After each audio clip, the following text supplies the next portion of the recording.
O- Oke, baik. Terima kasih. Baik, kakak dan abang sekalian. Kita akan mulai membahas bahasan kita dari bab 8 ya. Benar ya? Bab 8 ya dari buku ini ya. Oke. Bab 8 dan nats atau firman Tuhan yang menjadi dasar dan sekaligus pengantar dari topik ini, yaitu dicobai tetapi menang, dari Kejadian 39 ayat 1 sampai 23.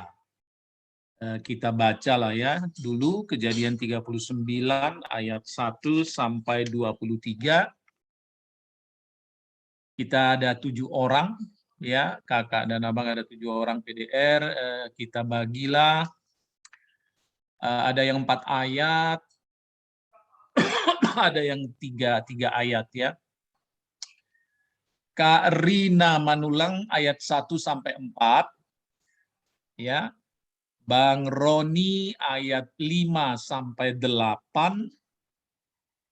Lalu Kak Valentina ayat 9 sampai 12. Lalu Kak Betty 13, 3 ayat, 13, 14, 15 ya, 13, 14, 15. Sorry. 1, 4, 5, 8, 9, 12, 13, 15. Kak Ratnasari 16, 18. Kak Pirena 20, 20, 21. Kak Melati 23. Oke, bisa kita mulai? Bisa, Amang.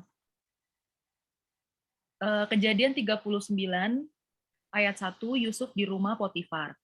Adapun Yusuf telah dibawa ke Mesir, dan Potifar, seorang Mesir, pegawai istana Firaun, kepala pengawal raja, membeli dia dari tangan orang Ismail yang telah membawa dia ke situ. Tetapi Tuhan menyertai Yusuf, sehingga ia menjadi seorang yang selalu berhasil dalam pekerjaannya. Maka tinggallah ia di rumah tuannya, orang Mesir itu. Ketika dilihat oleh tuannya bahwa Yusuf disertai Tuhan dan bahwa Tuhan membuat berhasil segala sesuatu yang dikerjakannya, maka Yusuf mendapat kasih tuannya, dan ia boleh melayani dia. Kepada Yusuf diberikannya kuasa atas rumahnya, dan segala miliknya diserahkannya pada kekuasaan Yusuf. Sejak ia memberikan kuasa dalam rumahnya dan atas segala miliknya kepada Yusuf, Tuhan memberkati rumah orang Mesir itu karena Yusuf. Hingga berkat Tuhan ada di atas segala miliknya, baik yang di rumah maupun yang di ladang. Segala miliknya diserahkannya pada kekuasaan Yusuf, dan dengan bantuan Yusuf, ia tidak usah lagi mengatur apa-apapun selain dari makanannya sendiri. Adapun Yusuf itu manis sikapnya dan elok parasnya. Selang beberapa waktu istri tuannya memandang Yusuf dengan birahi, lalu katanya, "Marilah tidur dengan aku." Tetapi Yusuf menolak dan berkata kepada istri tuannya itu, "Dengan bantuanku, tuanku tidak lagi mengatur apa yang ada di rumah ini, dan ia telah menyerahkan segala miliknya pada kekuasaanku." Bahkan di rumah ini ia tidak lebih besar kuasanya daripadaku, dan tiada yang tidak diserahkannya kepadaku selain daripada engkau, sebab engkau istrinya. Bagaimanakah mungkin aku melakukan kejahatan yang besar ini dan berbuat dosa terhadap Allah? Walaupun dari hari ke hari perempuan itu membujuk Yusuf, Yusuf tidak mendengarkan bujukannya itu untuk tidur di sisinya dan bersetubuh dengan dia. Pada suatu hari, masuklah Yusuf ke dalam rumah untuk melakukan pekerjaannya. Sedang dari seisi rumah itu, seorang pun tidak ada di rumah. Lalu perempuan itu memegang baju Yusuf sambil berkata, "Marilah tidur dengan aku." Tetapi Yusuf meninggalkan bajunya di tangan perempuan itu dan lari keluar.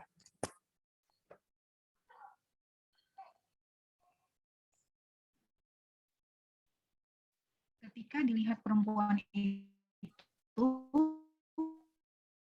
Yusuf meninggalkan bajunya dalam tangannya dan mereka, "Lihat, dibawanya kemari seorang Ibrani supaya orang ini dapat mempermainkan kita. Orang ini mendekati atas, dan ketika didengarnya bahwa aku berteriak sekeras-kerasnya, ditinggalkannya lah bajunya padaku, lalu ia lari keluar.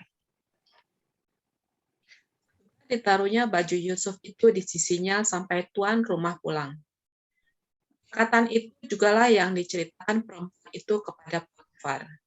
Katanya, hamba orang Ibrani yang kau bawa kemari itu datang kepadaku untuk mempermainkan aku. Tetapi ketika aku berteriak sekeras-kerasnya, ditinggalkannya bajunya padaku, lalu ia lari keluar.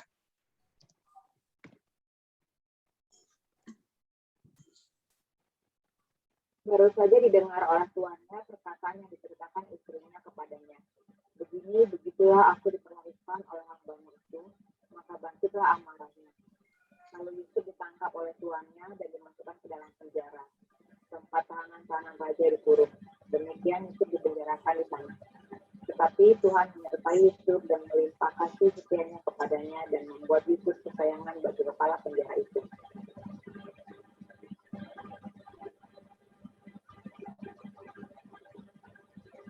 Sebab itu, kepala penjara mempercayakan semua tahanan dalam penjara itu kepada Yusuf, dan segala pekerjaan yang harus dilakukan di situ, dialah yang mengurusnya. Dan kepala penjara tidak mencampuri segala yang dipercayakannya kepada Yusuf, karena Tuhan menyertai dia, dan apa yang dikerjakannya dibuat Tuhan berhasil. Ya, terima kasih. Ini saya pikir cerita yang pasti sudah sangat familiar, sudah sangat kita kenal, kita ingat, ya. Tapi mungkin sebelum kita masuk pada topik dicobai tetapi menang, berkaitan dengan firman Tuhan perikop Kejadian 39 ayat 1-23, mari kita refresh dulu, ya.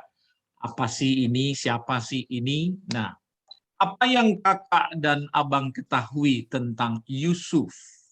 Mari coba kita sebut satu-satu. Apa yang kita ingat atau apa yang kita tahu tentang Yusuf? Siapa dia? Siapa itu Yusuf?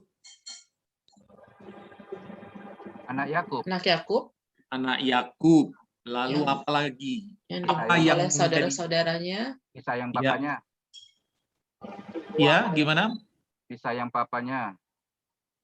Bukan hanya disayang lebih daripada Lebih saudara-saudaranya. dari Nah, itu poinnya kan. Karena dari situ titik berangkatnya. Kenapa sampai nanti terjadi yang terjadi itu kan, itu poin kedua. Jadi dia anak Yakub, betul, dia disayang atau lebih disayang daripada yang lain-lain, betul. Ada lagi yang lain? Ya, dia dijual oleh saudara-saudaranya Ya, karena apa dia dijual? karena dia ya kesayangan itu tadi. Ya, karena abang-abangnya, saudara-saudaranya iri. Ya, sirik, cemburu karena dia lebih disayang oleh papanya. Itu poin ketiga. Yang berikutnya ada lagi? Dari muda sudah bisa menafsirkan mimpi. Ya, itu ketika dia nanti itu kan, ya. Kan awalnya Oke, Amar, ya. yang saudaranya menyembah dia kan itu mimpi dia. Yang Oh disarankan. iya, itu mimpi ketika sebelum kejadian dia dijual, Iya. kan? Iya, mimpi. Tapi kalau dia bisa menafsir mimpi itu kan sesudah dia di penjara itu, Bang. Oke. Kalau dia mimpi itu betul, lalu justru dia tidak menafsirkan kan, dia yang kasih tahu mimpinya, lalu saudara-saudaranya yang jadi tambah sirik kan, tambah emosi dengan mimpi itu. Ada lagi yang lain? Yusuf tampan dan manis, Amang, yang pasti. Betul sekali. Dan Mantapnya. itu juga jadi Elok rupanya. ya, jadi satu penyebab. Ya, jadi satu penyebab. Jadi ternyata tampan, cantik juga bisa berbahaya ya. Seperti Yusuf ini gitu ya. Dia elok rupanya, manis perilakunya, ya, sopan budinya. Justru itu menjadi bahaya karena hal itu yang lalu membuat apa yang terjadi dalam perikop kita malam hari ini. Digoda Kan? Tante Poti ya. Ya, iya betul.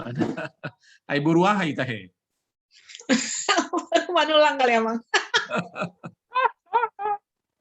Ya, jadi itu yang menjadi, dan itu lalu yang menjadi dasar dari judul ini ya, dicobai tetapi menang. Nah, ada satu hal yang menarik kakak dan abang, itu berkali-kali muncul tadi, kalau kita perhatikan berkali-kali muncul di perikop ini, di ayat yang kakak-kakak dan abang baca tadi, yaitu Tuhan menyertai Yusuf.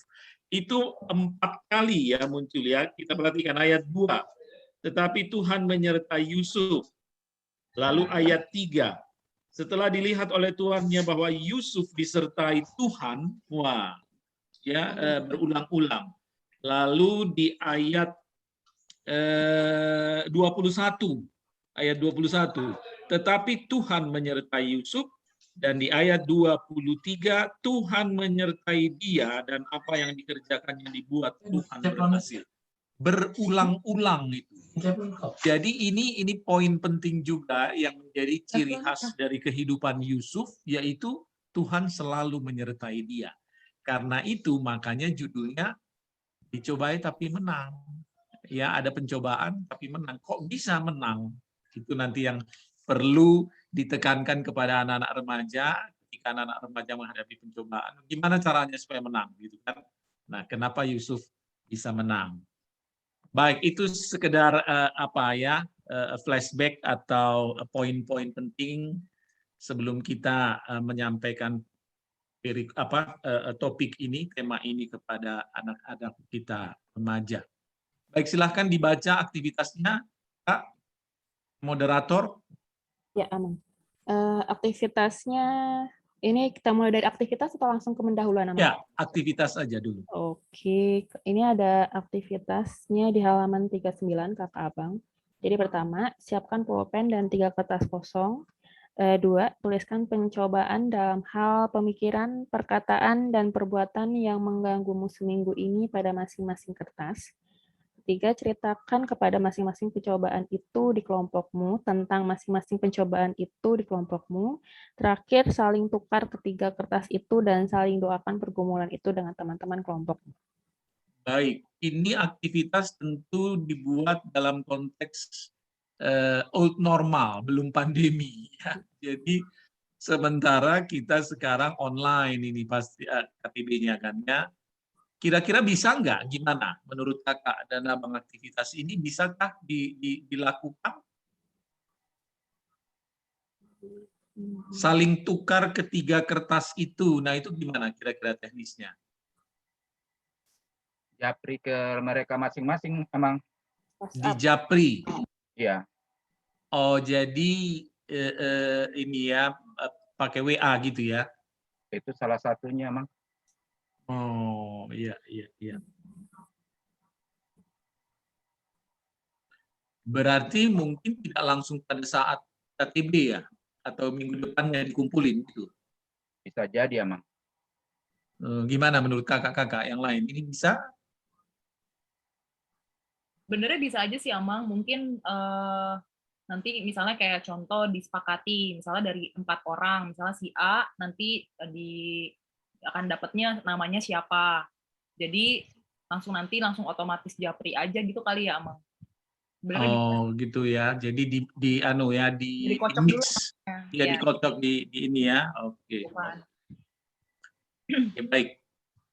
Ya, karena aktivitas ini terutama kenapa? Ini sebagai pembuka ya, pengantar gitu, terutama di yang kedua itu tuliskan pencobaan dalam hal pemikiran, perkataan, perbuatan yang mengganggumu seminggu ini. Iya kan? Selama seminggu. Jadi supaya kita minta mereka menulis ya pencobaan-pencobaan. Tapi kan anak-anak remaja pasti mau ya. Mereka mau terbuka dalam hal ini ya. Gimana pengalamannya kakak-kakak abang, gimana anak-anak remaja kita itu? Kalau disuruh begini kira-kira mereka mau terbuka, jujur? Mungkin lebih ke cerita-cerita yang general gitu, Amang. Yang general. Yang kayak secara umum gitu, nggak spesifik. Oh gitu ya. Misalnya kayak berkata kasar sama teman kayak gitu, tapi nggak akan menceritakan situasinya yang seperti apa kayak gitu sampai detail. Biasanya gitu sih. Kalau di kelompokku, mungkin di kelompok abang kakak yang lain. Tapi yang penting mereka mau ya, mau Iya. bersedia ya. Oke. Iya, itu hal yang positif.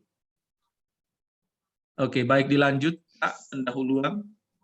Ya, untuk pendahuluan, Joni dan bocoran ujian nasional. Joni dikenal jujur di kelasnya. Ia tidak mau menyontek sekalipun mendapatkan pertanyaan yang sulit. Joni juga tidak mau memberikan contekan pada waktu diminta oleh temannya. Seorang teman yang penasaran bertanya, mengapa ia bersikap seperti itu? Joni menjawab bahwa ia meyakini Tuhan lebih menghargai kejujuran daripada nilai yang bagus. Pada waktu menjelang ujian nasional yang menentukan kelulusan, teman-teman Joni sudah sibuk mencari bocoran soal dan jawaban. Mereka patungan untuk membeli bocoran itu. Salah satu di antara mereka bertanya kepada Joni, apakah ia mau ikut patungan juga? Pada titik ini, Joni goyah. Di satu sisi, Joni ingin menjalani ujian dengan jujur. Tetapi di sisi lain, ia tidak mau terancam tidak lulus dan mempermalukan kedua orang tuanya. Namun, setelah berpikir-pikir, Joni akhirnya menolak tawaran itu. Kelulusan adalah hal yang baik, tetapi bukan yang terbaik. Joni lebih memilih untuk jujur dan mengandalkan Tuhan di dalam studinya. Bagi Joni, perkenanan Tuhan jauh lebih penting daripada kelulusan. Seperti ombak di lautan, demikianlah pencobaan itu akan selalu muncul di dalam kehidupan orang percaya. Terkadang, ombak itu datang dalam ukuran kecil, namun ada kalanya gelombang pencobaan itu datang dalam ukuran besar dan bertubi-tubi. Meski demikian, selama ada Tuhan Yesus dalam hidup kita, kita akan dimampukan untuk melewatinya.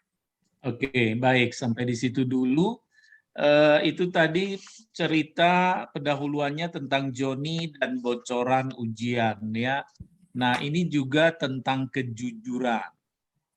Kejujuran. Apa arti jujur? Jujur itu apa, Bang? Kak?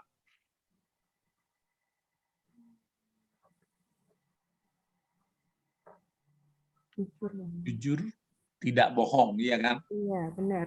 Ya, jujur tidak bohong. Benar-benarnya. Iya, lurus, tidak curang. Tidak, ya. Tidak bohong, tidak curang, tulus, lurus hati. Nah, tentang kejujuran, pertama-tama yang perlu adalah jujur kepada diri sendiri. Itu poin pertama kan. Jujur kepada diri sendiri, lalu jujur kepada sesama. Nah, prinsip dasar bagi orang Kristen tentang kejujuran itu sangat sekali dengan diungkapkan di lagu sekolah minggu. Ya, entah mungkin kakak dan abang tahu nggak lagu sekolah minggu itu, mata Tuhan melihat. Iya kan?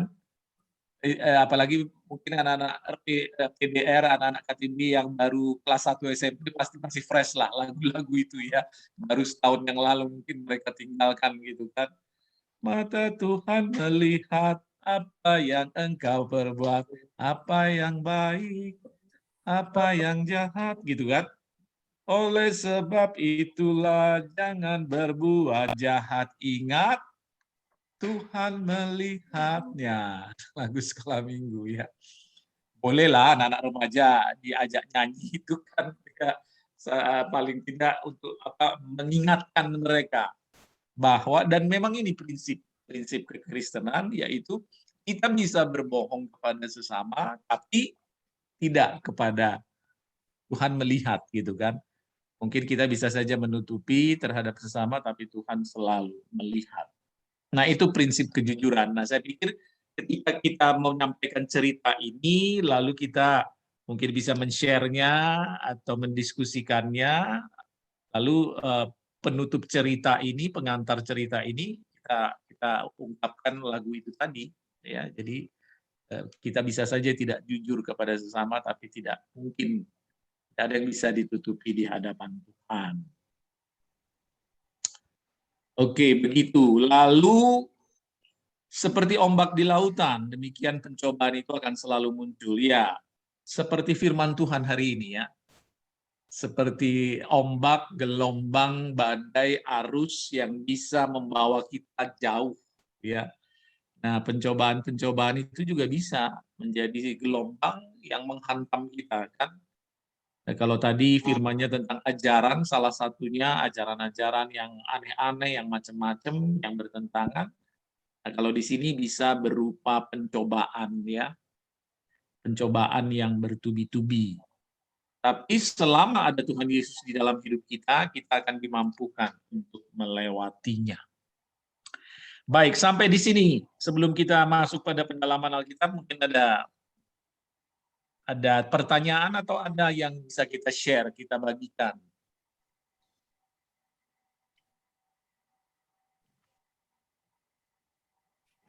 Apakah ada yang mau di-sharekan dulu?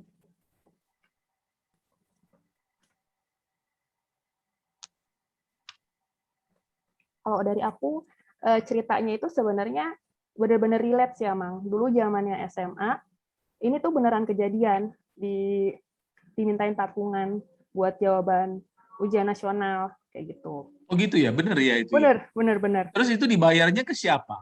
Ke guru? Kayak calo gitu deh, Amang. Tapi Oh. rata-rata gurunya pun tahu, kayak gitu. Setahu saya sih gurunya juga tahu, kayak gitu. Saya ingat banget saya pernah ditawarin, cuman waktu itu hampir tergoda sih. Soalnya karena tahun sebelumnya ada yang nggak lulus UN, padahal dia itu anak pinter olimpiade gitu. Olimpiade kemana-mana. Jadi ngebawa isu itu menjual contekan ke anak-anak yang lain, kayak gitu. Maksudnya sekarang mah mau pinter apa enggak, tetap butuh. Nih buktinya tahun lalu ada yang nggak lulus, padahal anak olimpiade, kayak gitu kan. Jadi sempat galau juga sih waktu itu, kayak gitu. Jadi, tapi terang-terangan aku pas itu nolak, dan cukup lama juga jadi kayak mendapat pandangan aneh, kayak gitu, karena nolak kayak gitu. Tapi itu sungguh-sungguh terjadi, kayak gitu. Bahkan cerita ini berkali-kali pun aku ceritain sama anak-anak remajaku, kayak gitu. Karena ini beneran kejadian, dan aku beneran ngalamin, kayak gitu, bagaimana perjuangan untuk nolak contekan itu, kayak gitu. Walaupun emang ujungnya nggak enak, maksudnya cerita di sini tuh gampang gitu ya kalau dibaca, tapi kejadiannya sebenarnya kalau itu harus dialami, nggak semua orang bisa untuk kuat ngalaminya, kayak gitu sih, Amang. Jadi yang namanya dikucilin pas itu juga zaman-zamannya itu, ya itu terjadi juga sempat di aku, kayak gitu. Karena aku nggak Kira-kira zaman sekarang masih ada nggak itu model-model seperti itu? Makanya Sekarang. aku kurang tahu ya sih, Amang, ya. Ini bentuknya mungkin bisa jadi dikemas berbeda ya, kayak gitu ya. Mungkin nggak jadi yang benar-benar ditantangin patungan, mungkin dalam bentuk lain aku juga kurang paham. Tapi memang di zaman aku, ini beneran dalam bentuk patungan persis cerita ini, kayak gitu. Kalau sekarang udah nggak ada UN, Amang. Oh iya, nggak ada ya? Udah jadi cuma UNAS aja. Oh iya. Ya, inilah yang disebut jalan pintas, kan? Jadi kadang-kadang memang jalan pintas itu menggoda, ya. Hanya dengan bayar sekian gitu, lalu ada jaminan lulus. Padahal ternyata nggak jaminan juga, kan? Belum tentu juga gitu, ya. Jadi ya ini cerita yang bagus, sangat related ya, sangat relevan untuk anak-anak remaja. Kejujuran jauh lebih penting gitu. Dan juga mungkin kita bisa tambahkan hasil yang diperoleh dengan keringat sendiri, walaupun tidak dapat 100, itu jauh lebih baik daripada mereka yang kontak, benar nggak? Itu juga perlu, terutama untuk anak-anak remaja ya yang masih SMP, SMA itu kan harus berani gitu, walaupun mungkin hanya dapat 6 atau C atau B gitu, tapi kalau itu hasil ini sendiri itu jauh lebih berharga, jauh lebih baik daripada dapat 100 tapi nyontek kan. Saya mau share sedikit masalah ujian-ujian yang kayak gini. Mungkin yang sekarang terjadi pada waktu pembelajaran online itu cobaannya justru lebih banyak, Amang, dibanding offline. Karena ujian sekarang itu adik-adik itu kan tidak diawasi langsung oleh guru ya, Amang ya. Contoh di sekolah anak saya itu mereka kan dikasih soal mengerjakan dengan waktu yang tertentu. Nah, kami beberapa orang tua itu sering sharing, Amang. Jadi gini, kasusnya itu begini, ketidakjujuran yang saat ini sering terjadi di anak-anak itu mereka memang open cam, mereka mengerjakan soal, tetapi ternyata di bawah ini handphone mereka mencari jawaban googling. Oh iya ya. Seperti itu. Jadi mungkin ini yang perlu kita tanamkan juga kepada remaja bahwa bukan hasil jawaban misalnya dapat 100-nya yang kita harus hargain, tetapi ya katakan memang kamu tidak dapat mengerjakan soal itu, ya sudah memang tidak bisa gitu loh. Tetapi ini tantangan terbesar sih emang yang mungkin orang tua bilang nilai anak-anaknya tuh bagus saat ini. Mungkin 190, tapi apakah itu murni dari hasil kerja keras dan kemampuan itu anak? Itu sih emang mungkin sharing masalah yang tadi nilainya itu, jadi tergoda dia untuk tidak mempersiapkan diri, udahlah saya nanti googling aja jawabannya, seperti itu. Oh iya iya. Dan rata-rata sekolah online sekarang juga emang kalau kasih PR, kasih tugas itu ya, artinya jawabannya ya memang bisa dicari di mana-mana ya, di googling ya, di Google Sampai ya. mereka punya link emang, jadi jawaban itu saya lupa anaknya teman saya tuh dia bilang ada tante, ada aplikasi yang kita tanya itu jawabannya pasti ada aplikasinya emang. Oh iya, sampai Iya. begitu. Seperti itu. Iya. Tantangan juga itu ya. Tantangan banget emang. Iya, tantangan banget itu. Aplikasinya juga kalau misalnya cuma fotoin soal langsung keluar jawaban. Ada juga yang kayak gitu. Oh ya? Iya. Jadi kita fotoin soalnya doang nih, Amang. Kita kayak scan gitu. Nanti jawabannya langsung muncul dengan rumus-rumusnya loh ya. Gitu. Jadi emang udah canggih banget lah. Iya. Sayangnya dulu nggak ada sih Amang. Jadi dulu aku nggak bisa pakai cara kayak gitu. Iya ya.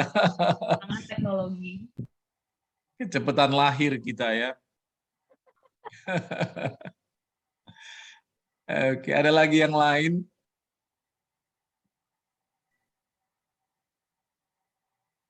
Baik, kalau tidak ada kita... Tapi mungkin ya. saya mau tanyakan, melihat kondisi fenomena seperti itu, apa yang harus kita sampaikan kepada adik-adik itu? Selain orang tua menuntut anak-anak itu harus memberikan nilai yang bagus, sementara dari sisi kejujuran itu kan terkadang memaksa mereka akhirnya mengalahkan kejujuran itu. Seperti apa ya, Mang, penyampaiannya ke anak-anak itu?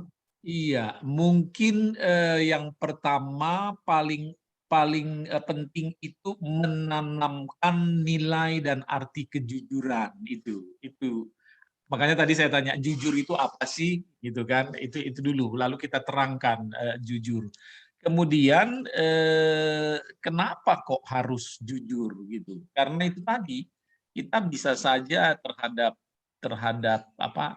Ini kan juga menanamkan tanggung jawab ya. Tanggung jawab juga kan, di dalam kejujuran ada tanggung jawab. Ketika kita bisa saja kita melakukan kecurangan ya, kebohongan, ketidakjujuran, selalu ada yang di atas yang melihat itu perlu diingatkan. Ada Tuhan yang melihat, yang menyaksikan gitu.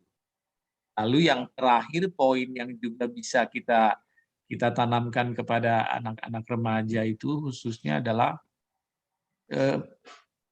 supaya ini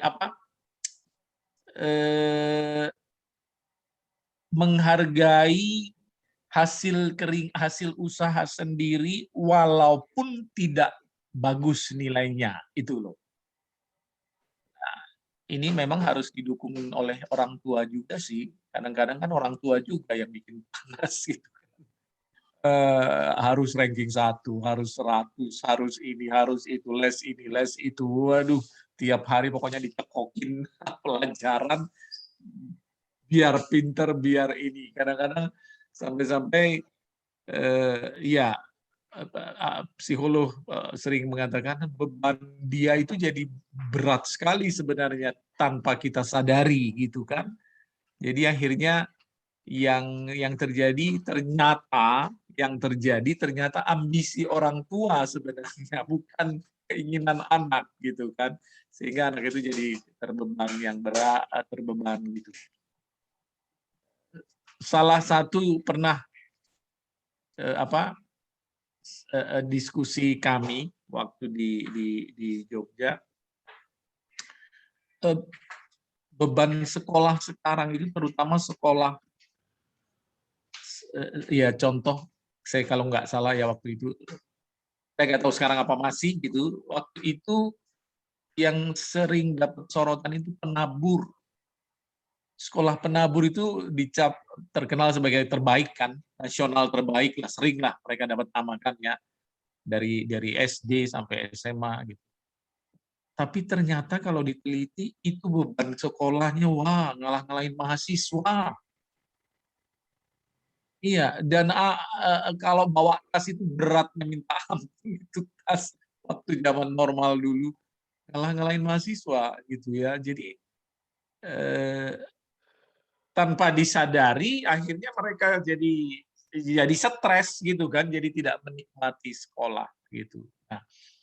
Nah itu makanya saya bilang kita bisa menanamkan nilai-nilai kejujuran itu, memang perlu dukungan orang tua masing-masing kan di rumah, itu persoalannya kan. Kadang-kadang lalu orang tuanya mungkin dengan mengatasnamakan yang penting dapat nilai bagus, ya sudahlah, conteklah situ, asal dapat nilai 100 gitu ya. Kadang-kadang di situ masalahnya. Jadi penanaman nilai-nilai itu, dan itu kesempatan kita, Kakak dan Abang melalui PDR ini ya, melalui KTB, itulah kesempatan kita menanamkan itu sejak dini kepada anak-anak. Karena mereka yang langsung menghadapi itu kan, cobaan itu kan mereka yang langsung hadapi itu melalui tiap hari dalam proses sekolah, belajar, dan sebagainya. Oke, begitu. Ya, dilanjut ke pendalaman Alkitab, Kak. Bacalah Kejadian 39 ayat 1 sampai 23 dan jawablah beberapa pertanyaan berikut. Bagaimana keadaan Yusuf yang digambarkan di ayat 1 sampai 6? Baik, satu-satu kita bahas ya, supaya kita siapkan juga jawabannya. Kita berharap kan anak-anak remaja nanti yang menjawab. Nah, kita tentu harus tahu dulu jawabnya apa kira-kira gitu ya. Bagaimana keadaan Yusuf yang digambarkan di ayat 1 dan 6?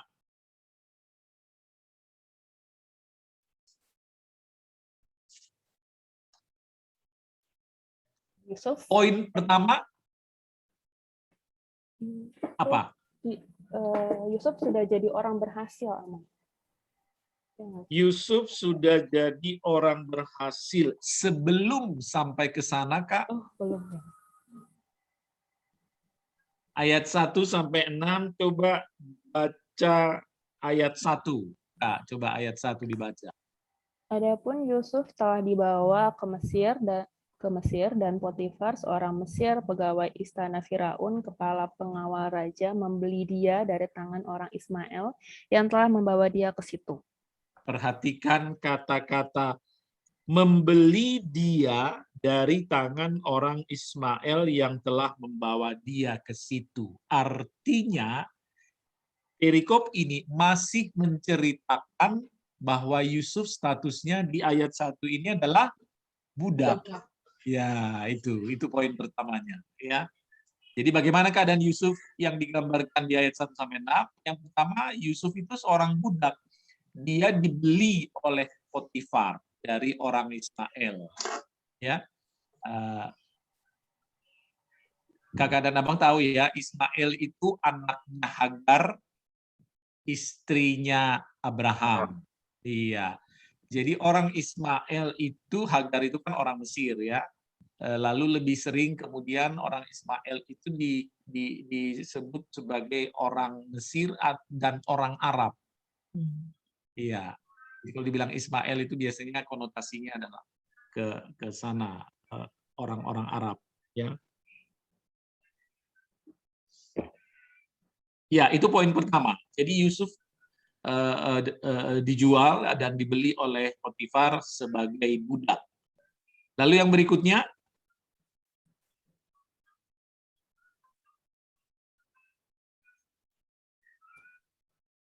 itu tadi Kak, yang saya bilang 4 kali kalimat itu muncul di perikop ini. Apa itu? Tuhan menyertai. Ya, betul sekali. Yusuf selalu disertai Tuhan. Atau Tuhan selalu menyertai Yusuf. Dan itulah keistimewaan Yusuf. Jadi walaupun dia budak, walaupun dia dijual, walaupun dia disiksa atau dilecehkan ya oleh abang-abangnya, saudara-saudaranya, bahkan dijual, Tuhan selalu menyertai. Itu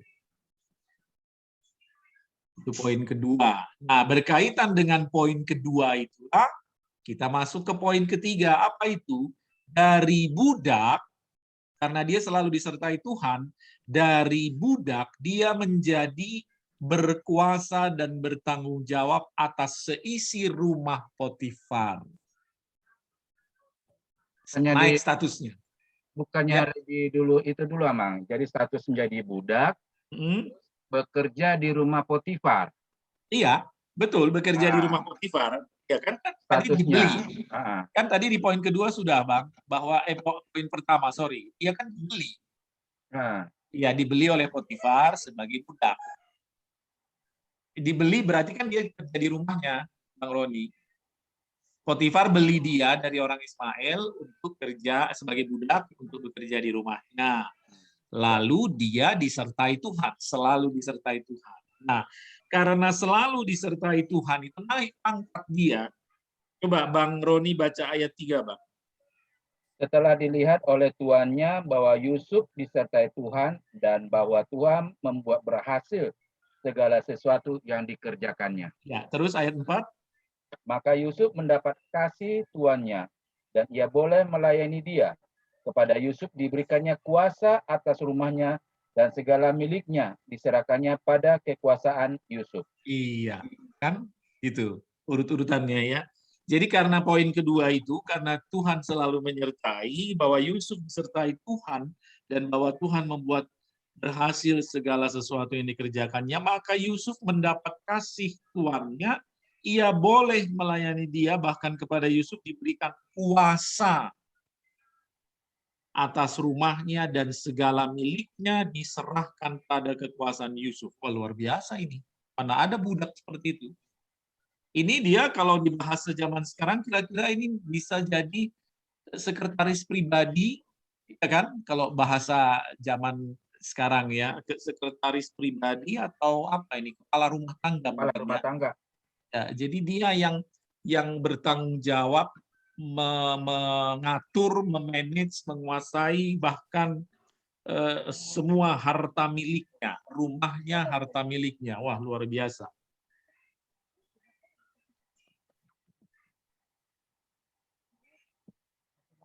Ya, itu poin ketiga. Ya. Jadi dari budak dia menjadi berkuasa dan bertanggung jawab, ya. Lalu poin keempat, ini poin kesimpulan dari ayat 1 sampai 6. Poin kesimpulan bagaimana keadaan Yusuf, ya. Kesimpulan sekaligus menjadi poin penting di pertanyaan nomor 1 ini, yaitu Yusuf menjadi berkat. Nah itu, karena dia selalu disertai Tuhan, Yusuf menjadi berkat buat Potifar.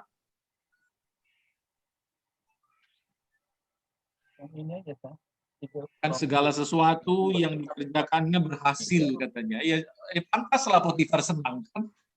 Iya kan? Wah, ini orang benar-benar kalau bahasa apanya orang-orang Tionghoa, wah ini bawa hoki nih, orang ini bawa hoki nih katanya. Wah, bener nih, harus kita pertahankan ini katanya kan. Dulu kan suka terjadi gitu ya, antar perusahaan jadi rebutan manajer gitu kan. Ketika dia, wah setelah manajer ini berhasil, mau nggak lu pindah ke sini, gaji lu 2 kali lipat. Terjadi bajak membajak itu, karena kira-kira seperti itulah. Karena ternyata Yusuf membawa berkat buat Potifar, dinaikkan pangkatnya. Itulah yang menjadi poin-poin penting di ayat 1 sampai 6 ya. Atau ada lagi yang lain? Kakak dan Abang melihat lagi yang lain untuk kita tambahkan?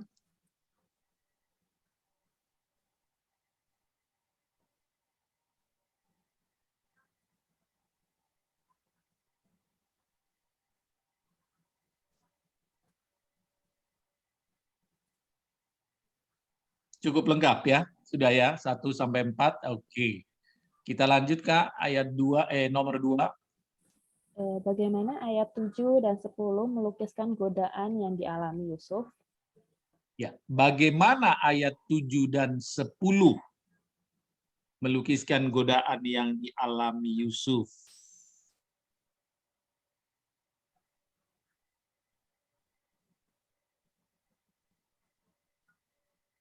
Ya, selang ayat 7, selang beberapa waktu istri tuannya memandang Yusuf dengan berahi, lalu katanya, marilah tidur dengan aku. Nah, ini bagaimana ayat 7 dan 10 melukiskan godaan yang dialami Yusuf? Maka pertama, jawaban pertanyaan ini adalah, seperti yang saya katakan tadi, ternyata berbahaya, bisa menjadi malapetaka, yaitu Yusuf manis sikapnya dan elok parasnya. Walau di hata-bata, itu bucirna. Itu bucirna gabi tertarik tante Potifar tadi. Ya. Iya. Jadi Yusuf manis sikapnya dan elok parasnya, sehingga istri Potifar tertarik, tergoda.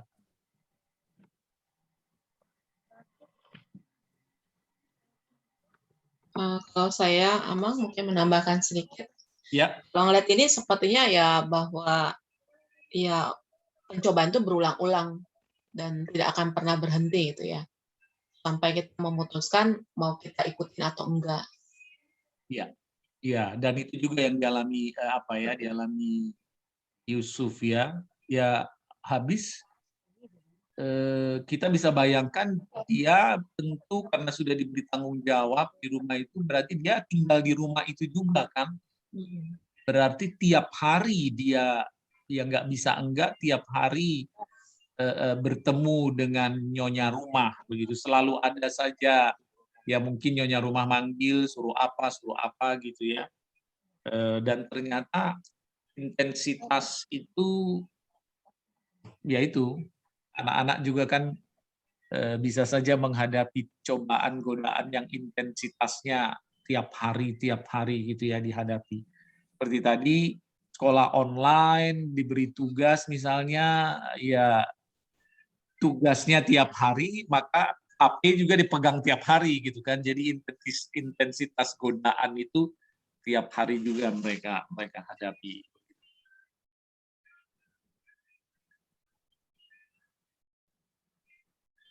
Lalu bagaimana sikap Yusuf ketika menghadapi godaan itu?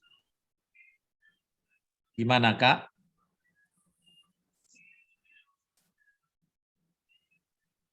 Di ayat 10. Dia tidak mendengarkan bujukannya itu. Kayak Iya. gitu nggak sih? Nah, bagaimana kita mengkalimatkannya, menjawab pertanyaan nomor 2?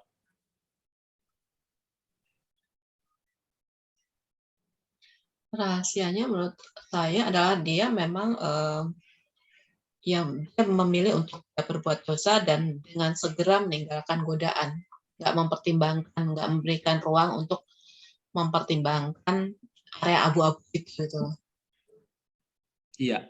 Jadi ada apa itu istilahnya ya?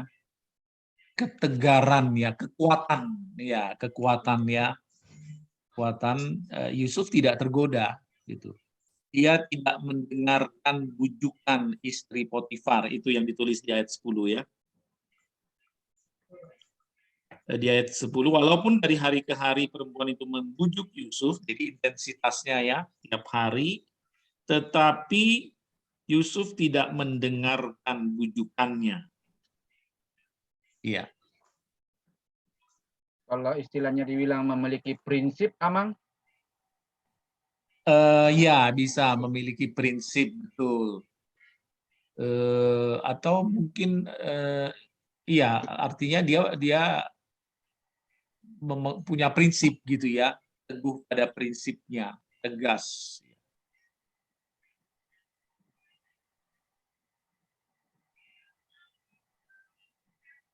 Amang, Ya.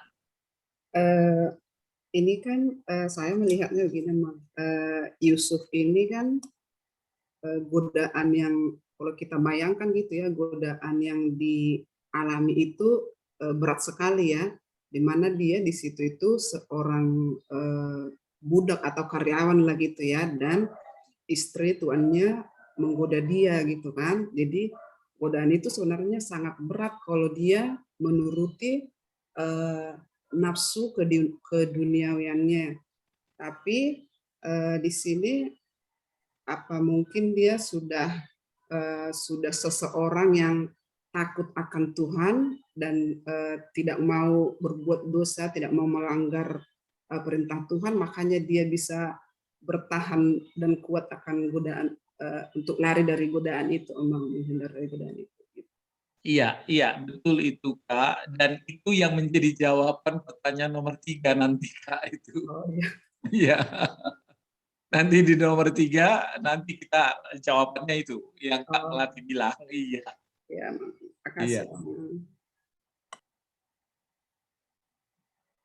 Oke, nomor 2 mungkin cukup jelas itu, cukup apa jawabannya ya. Jadi Yusuf manis sikapnya dan elok parasnya sehingga istri Potifar tertarik. Yang kedua, tetapi Yusuf tidak tergoda, gitu ya. Dia tidak mendengarkan bujukan istri Potifar. Dilanjut Kak ke yang nomor 3. Apa rahasia Yusuf sehingga ia tidak jatuh ke dalam godaan yang dialaminya berkali-kali? Ya, nah inilah yang disebutkan Kak Melati tadi. Ya, apa rahasianya sehingga dia tidak jatuh dalam godaan? Apa rahasianya? Rahasianya itu tadi. Ada 2 ya, bisa kita jawab 2. Yang pertama, Yusuf takut akan Tuhan. Ya kan, itu poin penting juga yang perlu kita tekankan untuk anak-anak remaja. Yang kedua, ya berkaitan dengan takut akan Tuhan, Yusuf kuat imannya itu. Kuat imannya.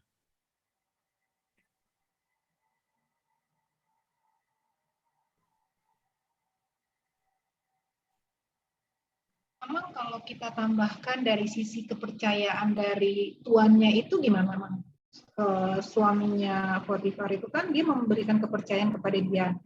Makanya di ayat 9 itu, bahkan di rumah ini tidak lebih besar kuasanya daripadaku, tidak ada yang tidak diserahkan kepadaku selain daripada engkau, sebab engkau istrinya. Jadi mungkin dia lebih menghargai juga, karena menghargai kepercayaan dari tuannya gitu kali ya, Mang. Bisakah mungkin ditambahkan itu, Mang? Nah, itu iya. Kakak-kakak ini ya selalu maju selangkah ya. Yang Kak Betty sebut itu jawaban untuk nomor 4 itu Kak nanti. Iya, jawaban nomor 4 itu nanti.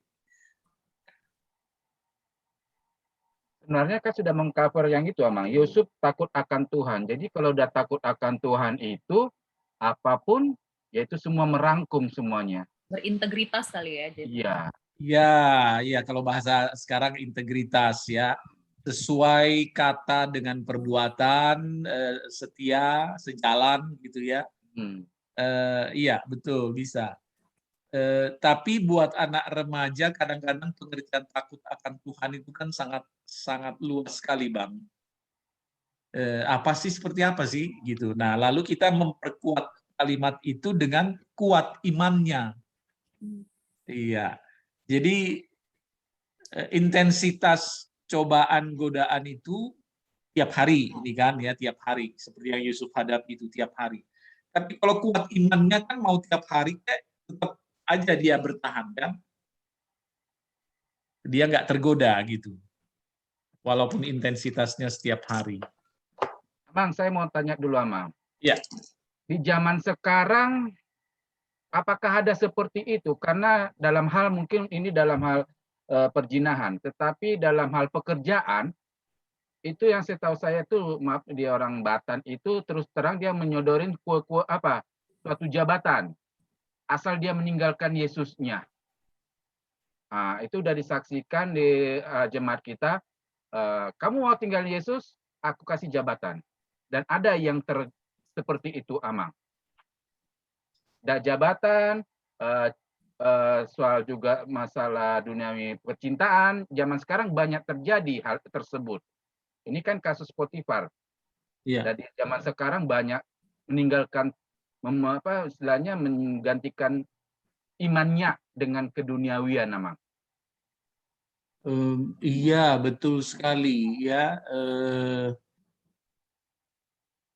Terutama biasanya kan di kalangan itu public figure ya, yang paling banyak kan selebriti yang meninggalkan agamanya demi pasangannya, meninggalkan Tuhan Yesus demi jabatannya atau demi popularitas ya, demi popularitas dan sebagainya.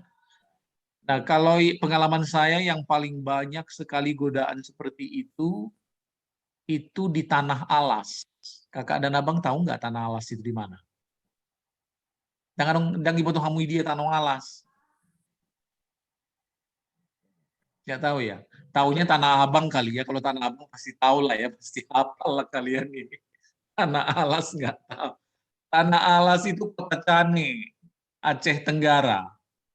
Saya pernah melayani di sana 2,5 tahun ya, praktek, lalu di sanalah saya menjadi setelah ditahbis jadi pendeta resort pertama kali saya melayani di sana. Nah, itu di sana itu kan masuk provinsi Aceh. Tapi khusus di Tanah Alas atau di Aceh Tenggara itu banyak orang Batak di situ. Banyak KKBP itu bahkan satu distrik. Jadi ada distrik Tanah Alas gitu, ada banyak KKBP. Di sana banyak juga PNS. Jadi saya ingat betul itu ada guru, dia masih duli-duli, Marga Sihombing. Ya. Dia ngajarnya di pedalaman gitu ya. Waktu zaman itu masa Mekela mula untuk Marga Sihombing. Emang beneran Marga Sihombing. Orang Amang. Iya. Dongan tuh. Sorot Amang, ada yang tersorot. Iya, makanya. Iya. Jadi dia harus jalan kaki, bayangkan tahun 89, 91 gitu ya. Jadi itu tantangannya. Amang doakan saya cobaan itu ya. Cobaan itu mulai dari digoda-goda orang Alas ya, yang tentu bukan Kristen gitu kan. Sampai ada yang menawarkan katanya dari PDK ya, departemen waktu itu kan namanya Departemen Pendidikan Kebudayaan kan, PDK gitu. Kau mau jadi kepala sekolah katanya. Bisa kau jadi kepala sekolah, tapi kau harus jadi Islam dulu. Waduh, bayangkan. Itu tantangannya. Nah, lalu ada banyak yang nggak tahan, tidak tahan gitu, ikut. Ya akhirnya dia ikutin. Mungkin dia nggak tahan menderita karena daripada gini-gini terus aku katanya. Nggak ada jabatan, hanya golongan berapa mungkin ya, apalagi PNS lagi di sekolah impres. Nah itu SD impres itu kan di pedalaman. Ada yang nggak tahan, benar-benaran dia pindah agama. Itu pertama. Yang kedua, nah ini yang kejadian yang lebih buruk lagi mungkin ya. Ini biasanya menimpa anak boru. Anak boru halak kita ruasa KBP gitu ya. Didongani mah halak bisi bawa gitu kan. Lalu maaf kata serta dihita disegai. Lalu minta pertanggungjawaban kan pasti dong. Minta pertanggungjawaban di situ. Oh, kau mau aku bertanggung jawab, aku mau kawini, tapi pindah agama. Dan itu saya tahu ada jemaat HKBP waktu itu yang borunya sudah ikut agama mereka gitu. Itu tantangan yang besar, ya. Dan banyak hal lah. Kalau di kota mungkin bentuknya lebih anu lagi kan, ya lebih ekstrim lagi. Nah, itulah tantangan-tantangan kita. Nah, kalau untuk anak-anak remaja mungkin belum sampai yang seperti itu ekstrimnya lah tantangan anak-anak remaja KTB kita. Yang paling terutama itu tadilah seperti yang di awal itu kan, yang berkaitan dengan pelajaran, sekolah, marah, kejujuran, ya, kejujuran itu mungkin masalah-masalah yang paling berat dihadapi. Atau juga saya nggak tahu apakah ada saingan-sainganan gitu, ada nggak kira-kira di remaja-remaja ini pengen seperti temennya atau pengen dia lebih dari temennya atau geng-gengan gitu, ada nggak ya? Ada mungkin ya. Ya itu juga kan ada negatifnya juga kadang-kadang kalau anak-anak remaja nggak tahan dengan cobaan godaan itu kan terpengaruh.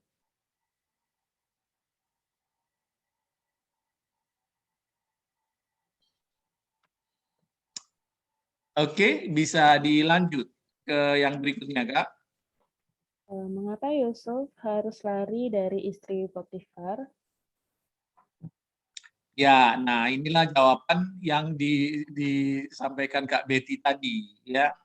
Jadi mengapa Yusuf harus lari dari istri Potifar? Yang pertama, Yusuf tidak mau melakukan dosa, dia tidak mau berzina, itu kan? Jadi kenapa kok dia lari? Ya dia nggak mau berdosa, dia nggak mau berzina. Karena dia tahu berzina adalah dosa. Dan yang kedua, kenapa Yusuf lari? Yusuf tidak mau menyalahgunakan kepercayaan. Nah itu yang Kak Betty bilang tadi. Yusuf tidak mau menyalahgunakan kepercayaan yang diberikan oleh tuannya.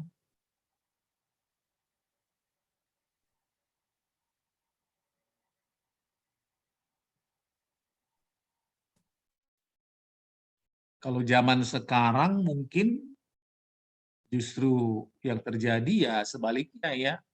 Justru orang, wah ada kesempatan pikirnya kan, malah disalahgunakan kepercayaan Tuhannya.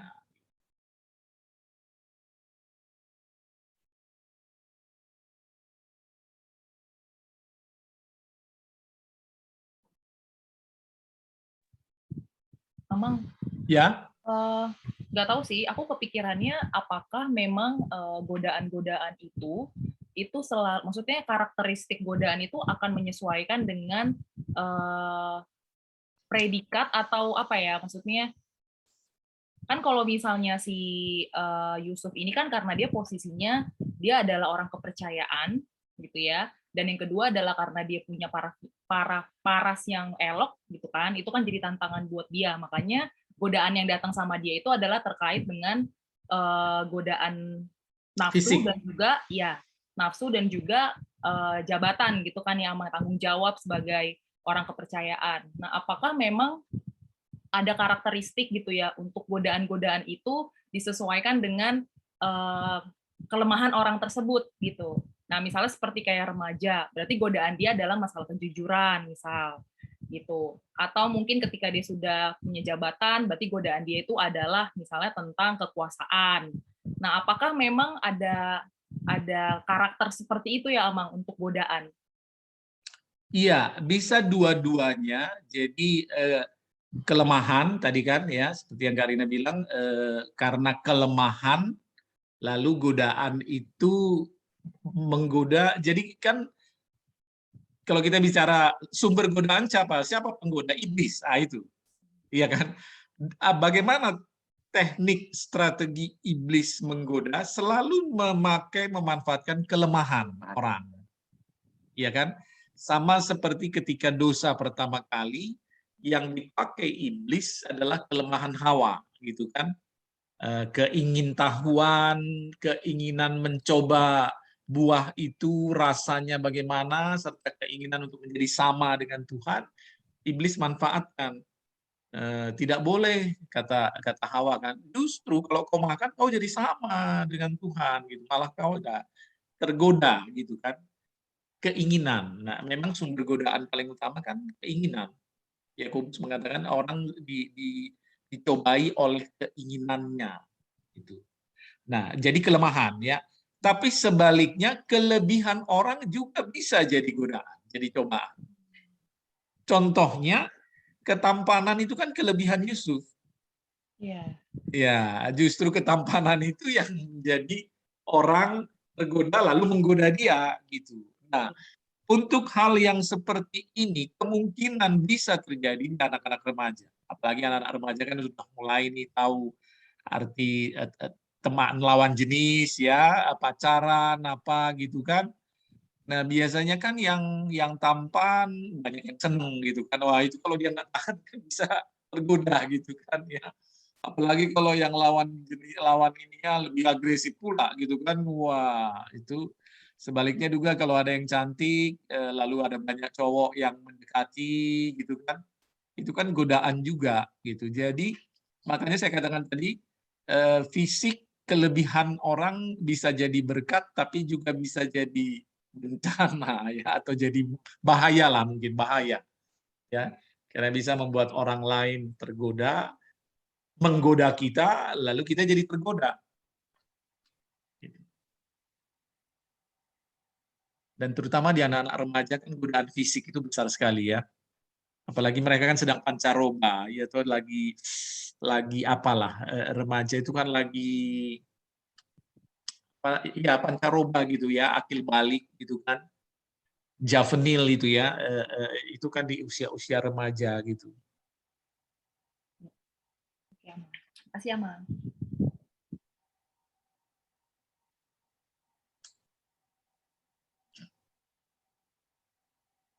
Memang yang nomor 4 ini bisa nggak ditambahin, kenapa Yusuf harus lari? Karena godaan sebelumnya itu baru hanya melalui verbal. Akan tetapi yang sekarang Tante Ponti sudah mendekati dan memegang dia. Jadi otomatis Yusuf harus lari. Oh gitu. Jadi kalau cuma verbal nggak perlu lari ya. Jadi kan Karena mungkin sudah. verbal masih bisa dia menjawab yang sebelumnya itu, tetapi yang ini istri Tante Poti sudah memegang baju Yusuf. Jadi sudah melakukan kontak fisik. Oh gitu ya. Sudah terjadi kontak fisik ya. Jadi harus lari. Ya bisa juga karena kontak fisik. Tapi nanti anak-anak jadi berpikir begini, Bang. Oh kalau sebelum kontak fisik nggak usah lari lah gitu kan. Enggak, gini ya Mas, Dari saya bisa narik dulu. ini. Pas KTB saya di kelas 12 itu laki-laki semua. Oh. Jadi cenderung dalam godaan di anak-anak laki-laki khususnya, itu biasanya yang saya alami dulu itu menawarkan merokok. Jadi mungkin tidak apa mereka ini, tetapi sudah mungkin secara ini mereka bisa meninggalkan teman yang menyodorkan rokok tersebut. Jadi hal ini kita bisa harus pergi dari lingkungan orang-orang yang memberi dampak tidak baik pada mereka. Mungkin itu yang bisa saya sampaikan kepada adik-adik remaja saya, khususnya yang laki-laki, yang kelas 7 juga laki-laki. Jadi kalian bisa meninggalkan teman atau sahabat yang memberi pengaruh buruk. Nah, mungkin itu yang bisa saya sampaikan, Amang. Jadi udah jelas mereka itu yang membuat suatu pergaulan yang tidak baik, gitu, Amang. Iya bisa ya kalau dalam konteks seperti itu, dalam situasi seperti itu, teman yang memberi dampak buruk ya, teman yang memberi dampak buruk. Karena itu memang kalau nggak salah beberapa pernah dulu ya kita bahas, anak-anak remaja itu juga perlu diajar memilih teman. Teman, iya. Iya kan? Ya. Karena kan banyak yang semua harus bisa jadi teman katanya gitu. Oh, nggak boleh pilih-pilih.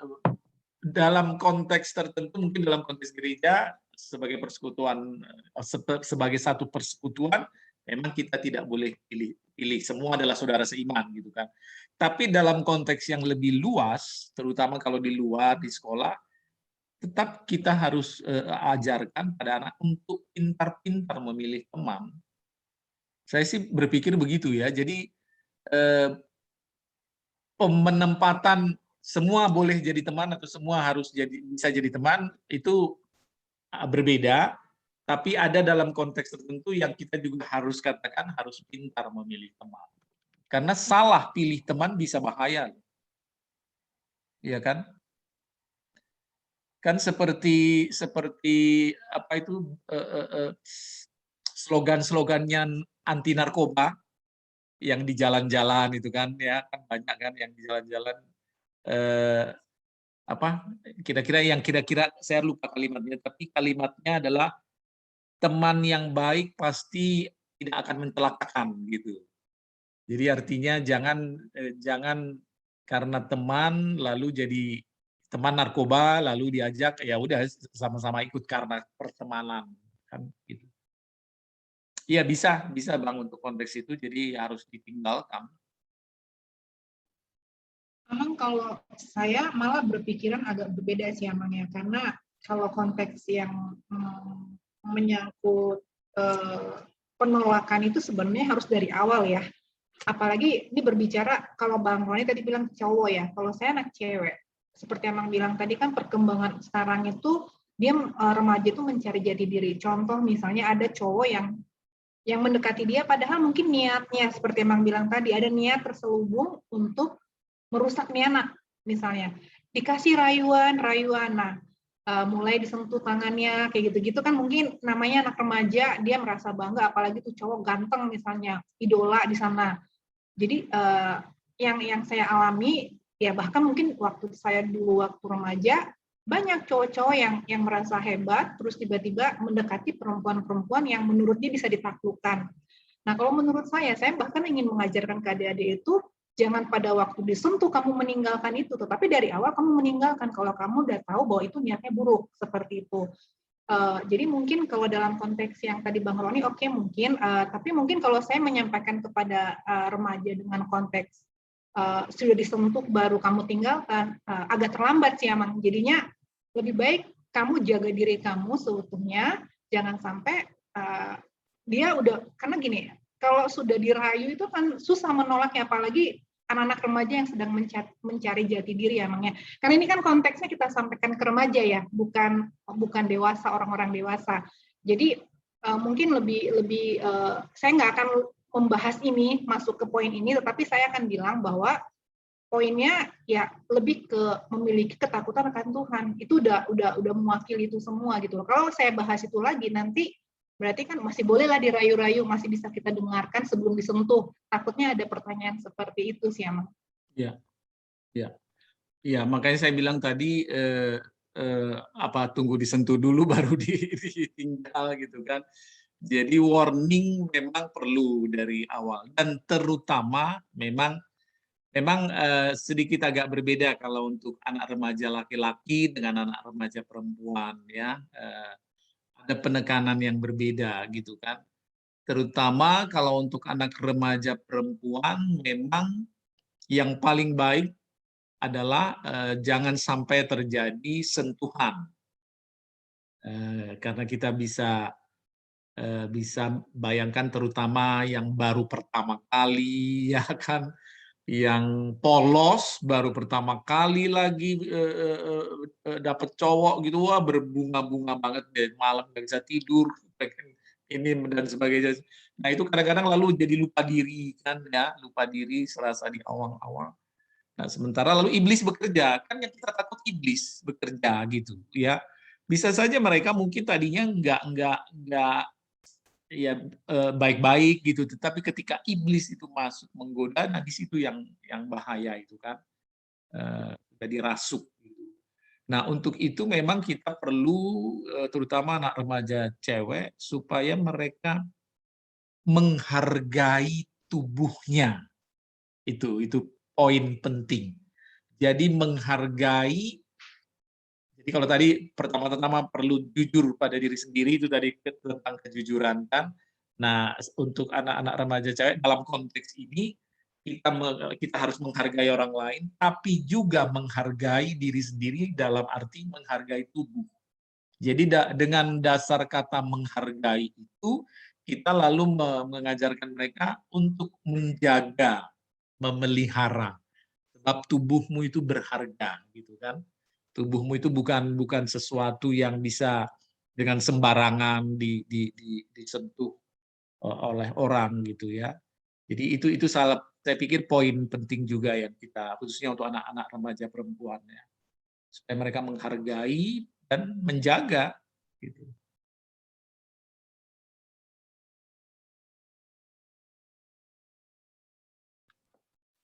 Memang boleh saya ini ya dari Ya. ayat 12 tadi itu.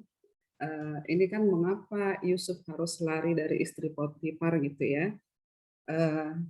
yang saya lihat di situ kalau mungkin dia bertahan lebih lama di situ, hanya menolak hanya dengan kata-kata, tidak meninggalkan, ada kemungkinan dia akan jatuh, gitu kan ya Mang. Jadi dia lebih bagus langsung menjauh, langsung ditinggalkan gitu loh. Jadi tidak mau lagi ada bujukan-bujukan gitu ya.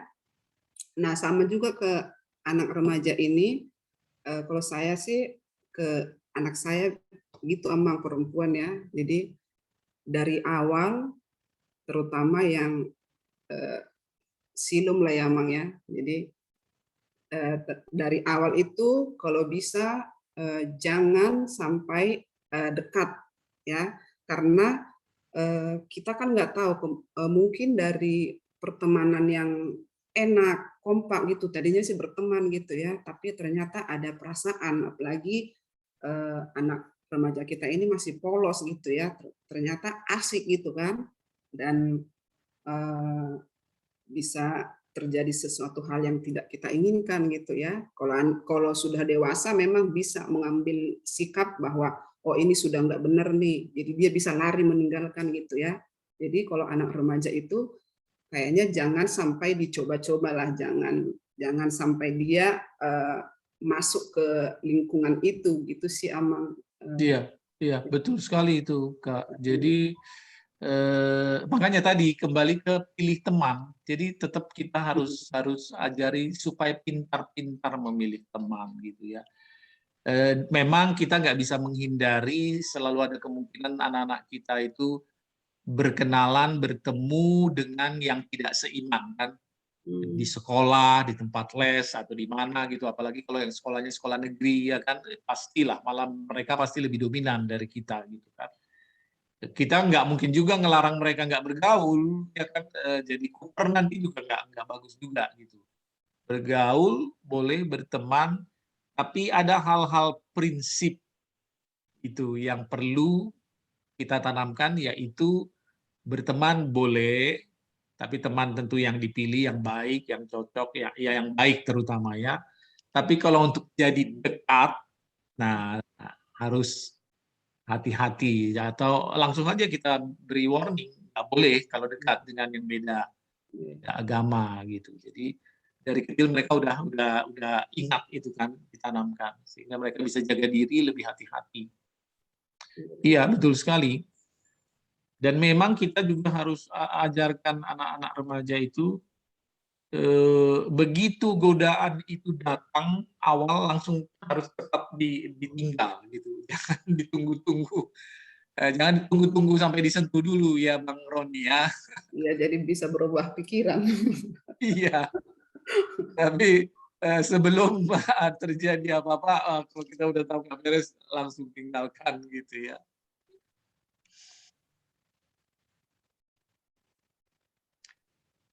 Oke, lanjut Kak, yang nomor 5. Pelajaran apa yang bisa kamu petik dari ayat 20 sampai 23? Oke, nah pelajaran apa nih yang bisa kita petik? Dan kita harapkan juga yang bisa dipetik oleh remaja-remaja KTB nanti dari perikop ini, khususnya 20-23.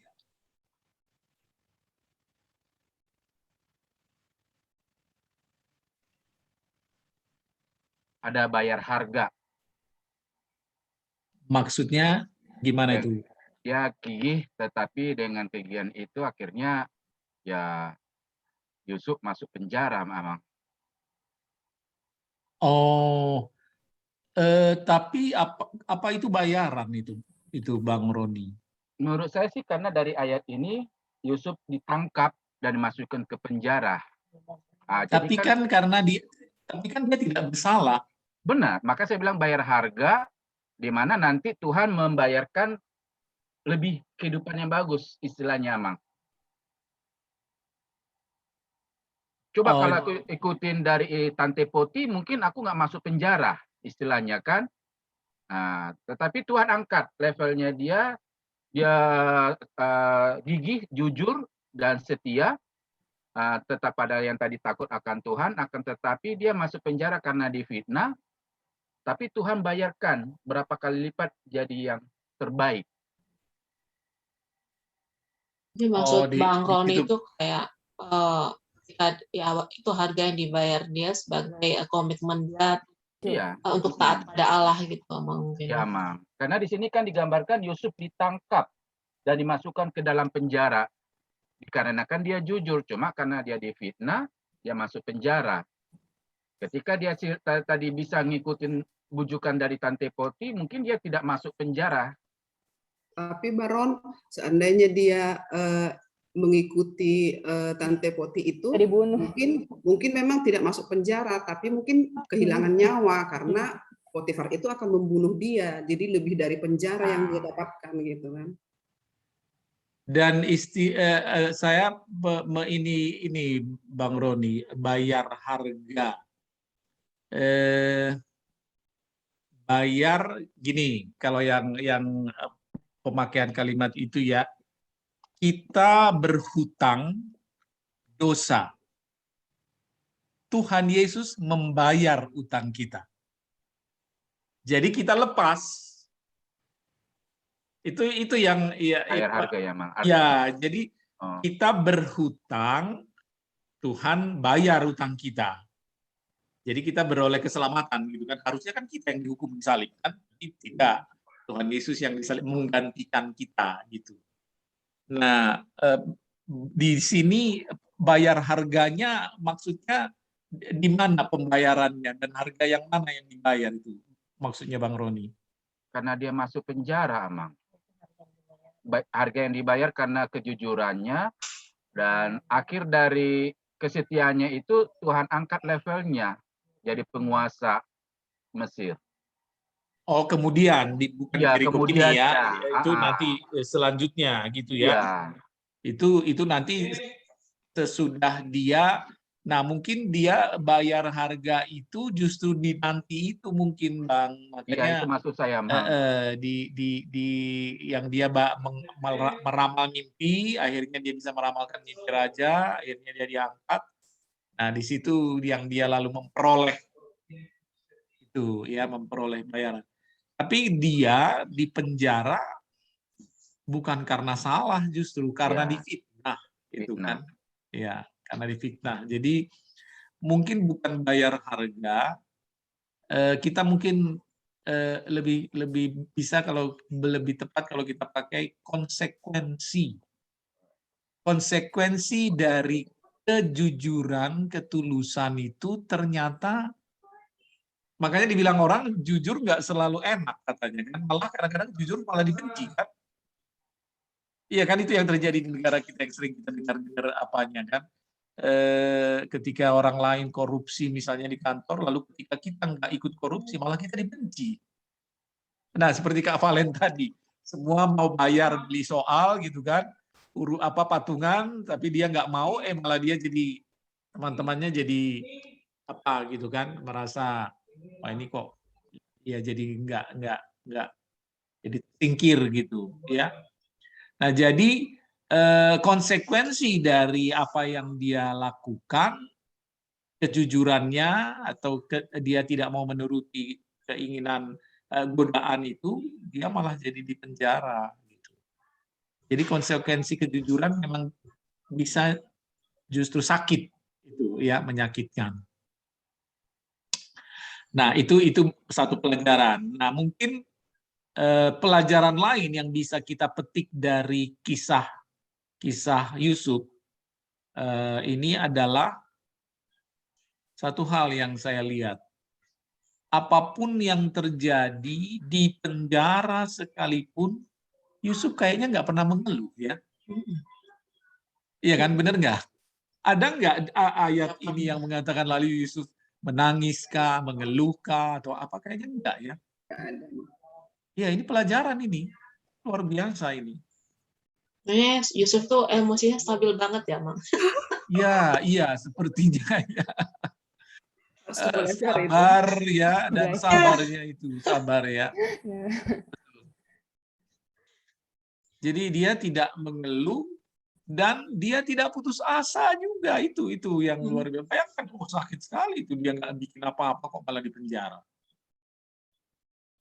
Kalau zaman sekarang yang gitu-gitu udah panggil pembela nih pasti, panggil cari advokat gitu kan, pembela.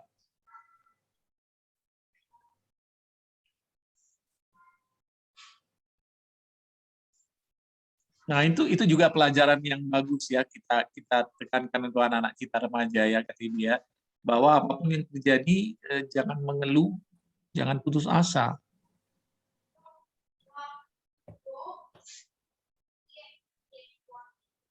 Nah, pertanyaannya mungkin kembali ke seperti nomor 3 tadi ya, rahasia Yusuf.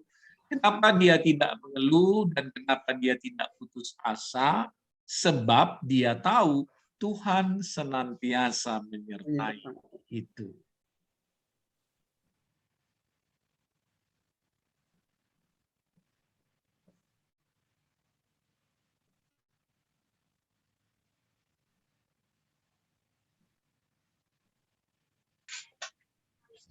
Kalau saya lihatnya, Amang, Ya, jika kita melakukan kehendak Allah dan iman kita kuat, jadi kita nggak perlu takut dimanapun dan pada saat kapanpun, kita yakin pasti Tuhan akan menyertai kita, menjaga kita. Jadi kita akan bisa melewati itu, akan jadi pemenang gitu. iya, betul, betul. Menjadi pemenang ya. Dan memang tujuannya itu supaya menjadi pemenang. Menang dalam cobaan, dalam godaan. Berarti untuk pelajaran yang bisa kamu petik dari ayat ini sebenarnya bisa dari dua arah ya, Amang. Dari sisi Yusuf dan dari sisi Tuhan sih. Jadi kalau dari sisi Yusuf, seperti yang tadi Amang bilang, berarti kita belajar bahwa tidak mengeluh dan tidak putus asa. Tapi kalau dari sisi Tuhan, melihatnya bahwa dengan segala kesetiaan dan integritas Yusuf, itu membuat Tuhan pun akhirnya memberkati setiap pekerjaan ataupun tanggung jawabnya si Yusuf tersebut. Makanya dia pun tetap mendapatkan kepercayaan dari kepala penjara. Artinya kan dia tetap diangkat gitu ya. Kalau dari sisi Tuhannya gitu ya, Amang ya. Iya, iya, betul. Jadi ada hubungan timbal balik ya. Mungkin lebih dari itu. Selain emosinya stabil, Yusuf itu sepertinya punya hubungan pribadi yang sangat dekat dengan Tuhan ya, akrab gitu ya. Sehingga ya gimana kalau akrab, dia tahu betul, kenal betul gitu bahwa Tuhan tidak akan meninggalkan dia, dan ternyata terbukti.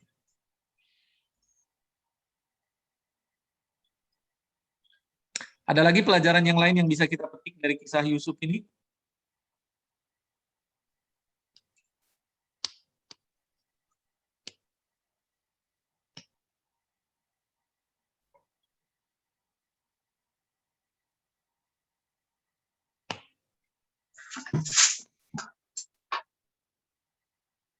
Ada lagi sebenarnya, Kak. Dan Abang coba dilihat. Ada lagi satu poin penting pelajaran dari kisah Yusuf ini.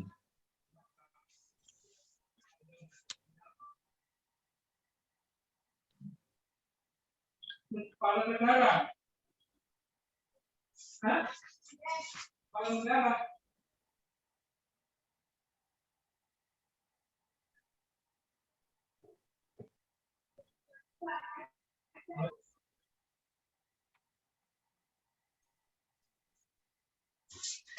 Kalau saya sih senang banget melihat, maksudnya bagaimana ternyata Allah itu ya melalui orang-orang yang taat Allah menjadi saluran berkat banyak orang gitu ya.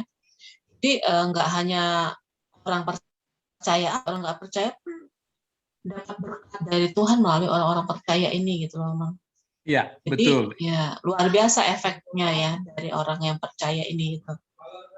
Iya, iya itu maksud saya. Jadi ada satu poin pelajaran penting lagi yang bisa kita petik dari kisah Yusuf ini, yaitu penyertaan Tuhan itu terlihat oleh orang lain. Yang dalam bahasa kita sekarang itulah yang disebut kesaksian. Iya kan? Jadi secara tidak langsung kan Yusuf itu menyaksikan kuasa kasih Tuhan dalam hidupnya kan? Ada dua kalimat yang dengan jelas mengungkapkan itu ya. Jadi di ayat 3, tadi kan di ayat 3. Setelah dilihat oleh tuannya, nah ini, setelah dilihat oleh tuannya, apa yang dilihat? Bahwa Yusuf disertai Tuhan. Bahwa Tuhan membuat berhasil segala sesuatu yang dikerjakannya, maka Yusuf mendapat kasih tuannya. Berarti tuannya menyaksikan, kan? Jadi secara tidak langsung kan Yusuf sudah bersaksi di situ bahwa dia dilindungi, disertai Tuhan.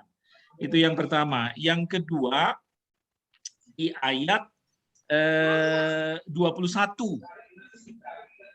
21, perhatikan kakak dan abang, tetapi Tuhan menyertai Yusuf dan melimpahkan kasih setianya kepadanya dan membuat Yusuf kesayangan bagi kepala penjara itu. Kenapa kok kepala penjara menyayangi Yusuf? Itu pertanyaannya dong. Dia orang tahanan kok, kalau tahanan kan hitungannya penjahat gitu. Tapi kenapa Yusuf yang di penjara itu disayangi atau menjadi kesayangan kepala penjara? Ini kesaksian karena dia melihat ada kebaikan dalam diri Yusuf kan. Wah, ini orang baik ini. Orang ini tulus ini. Nah, itu kesaksian. Jadi, pelajaran apa yang bisa kita petik? Penyertaan Tuhan itu bisa kelihatan menjadi kesaksian gitu ya, menjadi kesaksian bagi orang lain.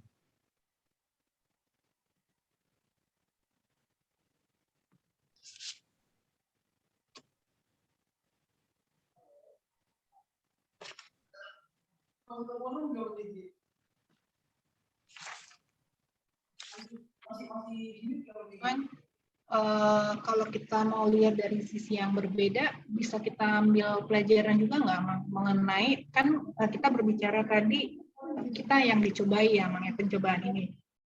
Boleh nggak dari sisi cerita ini kita juga ajarkan atau kasih gambaran kepada adik-adik itu bahwa jangan kita menjadi seperti istri Potifar gitu, Amang, yang justru tergoda untuk menggoda orang lain itu. Jadi maksud saya, bisa nggak kita jadikan juga bahwa akhirnya kan dengan dia berusaha untuk menggoda itu, dia akhirnya menuduh bahkan menjerumuskan Yusuf untuk masuk penjara. Berarti kan dalam artian bahwa dosa yang dianggapnya mungkin tadinya hanya merayu, akhirnya menjadi dosa besar, dia mencari dosa-dosa yang lebih besar lagi gitu. Nah, tapi saya justru bingung penyusunan kata-katanya seperti apa ya, Mak, untuk adik-adik itu juga biar tahu bahwa kita juga jangan jadi orang yang mencobai orang lain gitu, Amang. Iya, bisa. Iya, artinya semua tokoh yang di dalam perikop ini kan ada Potifar, ada istrinya, ada Yusuf, ada kepala penjara. 4 kan kalau kita lihat tokoh-tokoh ini kan tadi. Nah, semuanya sebenarnya pusatnya, tokoh utamanya adalah Yusuf. Yusuf yang baik, ya kan? Bagi Potifar, kebaikan Yusuf justru membuat Potifar suka. Bagi kepala penjara, kebaikan Yusuf justru menjadikan kepala penjara suka padanya, gitu ya, kesayangan. Tapi bagi istri Potifar, kebaikan dan fisik Yusuf jadi godaan. Jadi godaan yang ingin dia nikmati lalu dia menggoda gitu kan. Jadi istri Potifar menjadi pencobaan, mencobai Yusuf gitu. Artinya kita bisa juga berikan, kalau Yusuf contoh yang positif, atau kalau dalam istilah ini tokoh yang protagonis. Nah, istri Potifar tokoh yang antagonis gitu kan. Nah, ya, jadi dari tokoh yang antagonis tentu bisa juga kita menarik pelajaran bahwa itu tidak patut ditiru gitu, bahwa nggak baik. Mencobai, bahkan akhirnya bukan hanya mencobai, memfitnah kan dia ya. Fitnah, jelek-jelekkan, menuduhkan hal yang tidak benar kepada Yusuf. Kembali ke kejujuran itu tadi, Kak. Ya.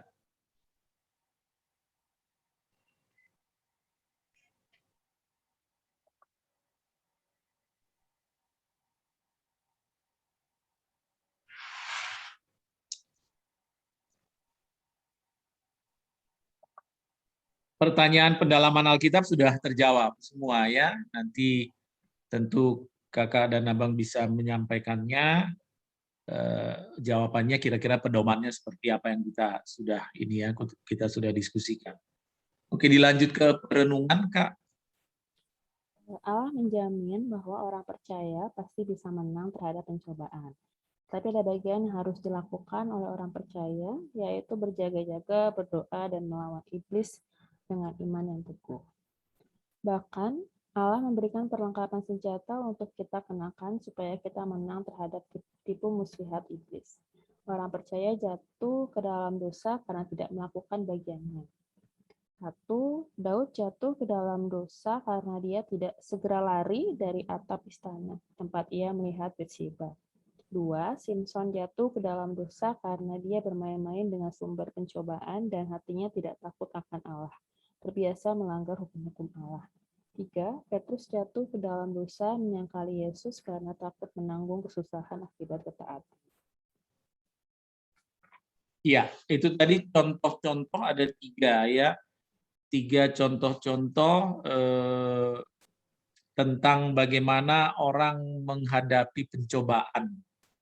Jadi ketiga contoh ini terjadi menjadi dosa hanya karena mereka tidak cepat-cepat lari, ya kan itu kan ya. Jadi seperti Daud tadi, dia melihat, ya kita ingat ceritanya ya, dia kan tertangkap melihat Bathsheba yang sedang mandi dari balkon istananya, kira-kira begitu ya.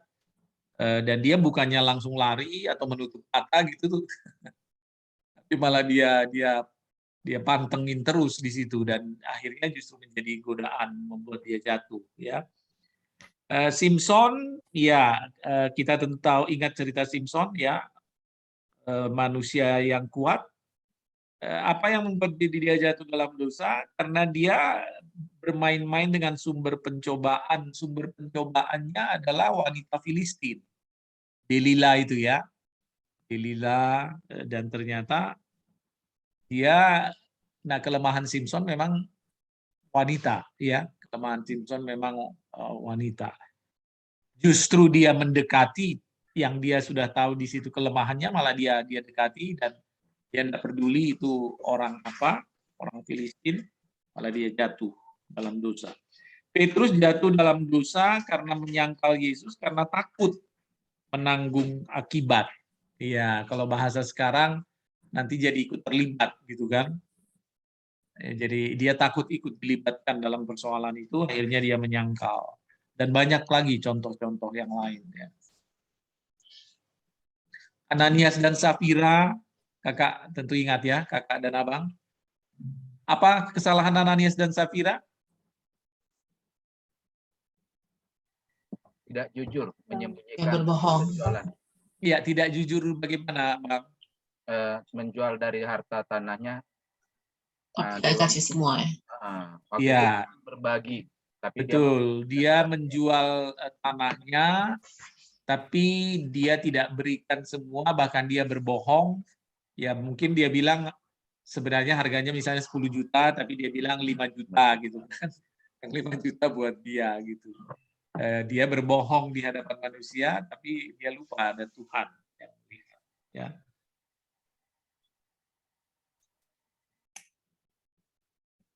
Nah, kira-kira apa pencobaan yang paling susah untuk anak remaja? Karena ini perenungannya kan lalu di bagian akhir, apakah pencobaan yang paling susah kamu tolak selama ini? Ceritakan di kelompokmu. Ini berkaitan dengan yang tadi juga. Ya?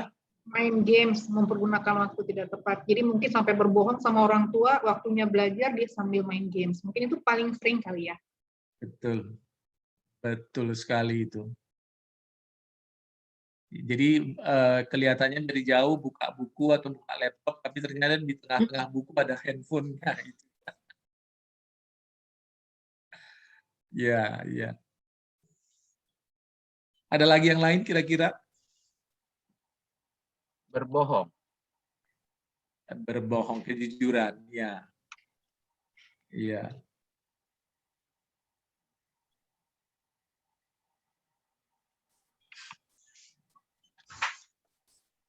Kalau merokok itu tadi kira-kira Bang Roni memang banyak ya. Kira-kira Gimana pengamatan kalian? Memang gudang banyaknya anak-anak remaja kita itu yang merokok? Sepengamatan kita dulu, molo ngana normal, molo tu warung tupudi, ngabau asap mai amang. Oh gitu ya. Banyakkah anak-anak kita itu, adik-adik itu yang Dibilang banyak, ya nggak seberapa sih amang. Cuma ya mungkin ada ya, tapi ada ya. ada remaja yang tidak ikut, dilihat mungkin temannya begitu, ya mereka terkontaminasi jadinya. Seperti itu. Itu yang apa, SMP, SMA? Yang waktu normal itu di SMA, Mak. SMA ya.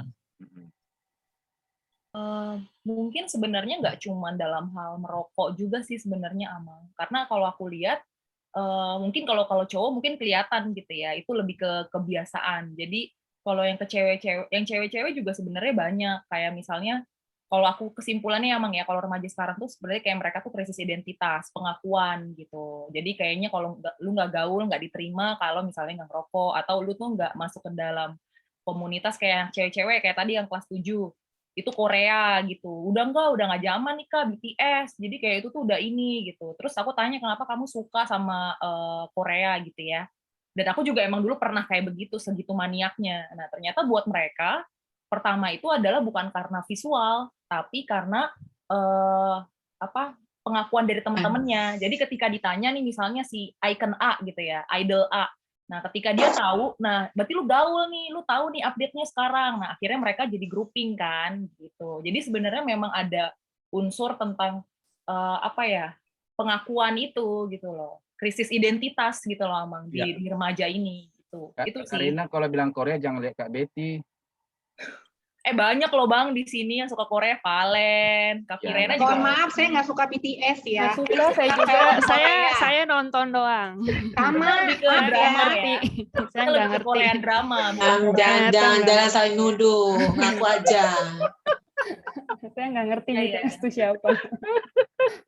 Suka Korea juga nggak dosa, kok nggak ada ayat yang melarang menyukai Korea.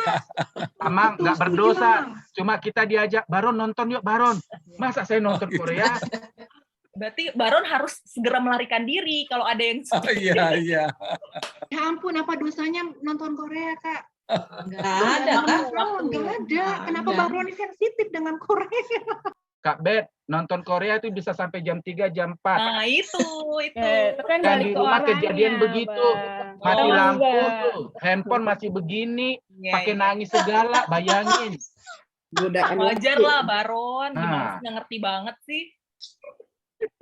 Aduh. Lanjut, Kak.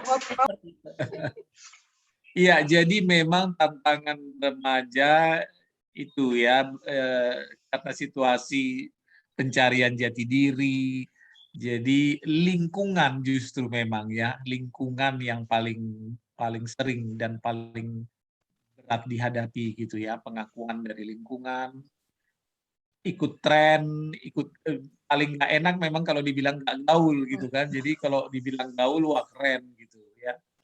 Ya itu tantangan remaja memang. Amang, tapi aku mau curhat sedikit gitu ya, Bang. Jadi dulu tuh waktu kuliah, karena ini membahas tentang Tante Poti gitu kan ya. Ini tuh kesannya kayak, aku nggak tahu, ini pikiranku. Dan karena ada waktu senior yang bilang, iya emang perempuan itu tuh menjadi penggoda gitu ya. Maksudnya keberadaan wanita itu selalu identik dengan penggoda gitu, kayak contohnya Adam dan Hawa, Tante Poti, terus Daud, kemudian juga tadi ada Simpson gitu. Itu kayak bukti-bukti bahwa memang wanita itu terkesan jadi kayak penggoda gitu. Terus aku pas denger kayak gitu jadi kayak terdiam dan emang begitu ya. Itu gimana ya Amang ngomongnya kalau ada yang ngomong kayak gitu? Enggak juga banyak. Enggak juga. Kesannya kayak Alkitab tuh mendiskreditkan wanita gitu. Lewat tokoh-tokoh Alkitab itu gitu loh, Mang. Oh, iya, tapi enggak semua juga kan. Ada juga yang positif. Contohnya Ruth dan Naomi itu sangat itu justru sangat betul. Maria ya. Deborah banyak. Nah, kalaupun memang kan itu lalu berawal dari kisah Adam dan Hawa kan. Mm. Iya, di situ kan kisah itu berawal. Sehingga kan memang Alkitab menceritakan Hawalah yang pertama kali tergoda dan Hawalah yang menawarkan buah itu kepada Adam gitu kan. Sehingga lalu itu lalu menjadi stereotip gambaran bahwa ya akhirnya memang sampai sekarang wanita lebih lemah, lebih gampang tergoda, lebih cepat Disalahkan ya, ini. Mang ya. Wanita yang kau ciptakan itu. Nah, Iya, jadi kitab kisah di kitab penciptaan, kitab kejadian itu lalu yang menjadi stereotip bahwa wanita identik dengan kelemahan, gampang tergoda, tapi sekaligus menjadi penggoda. Tapi sebenarnya enggak. Kalau kita lihat laki-laki juga Penggoda. banyak, iya ada juga. Berarti gitu. sebenarnya lelaki yang lemah ya, Mang ya?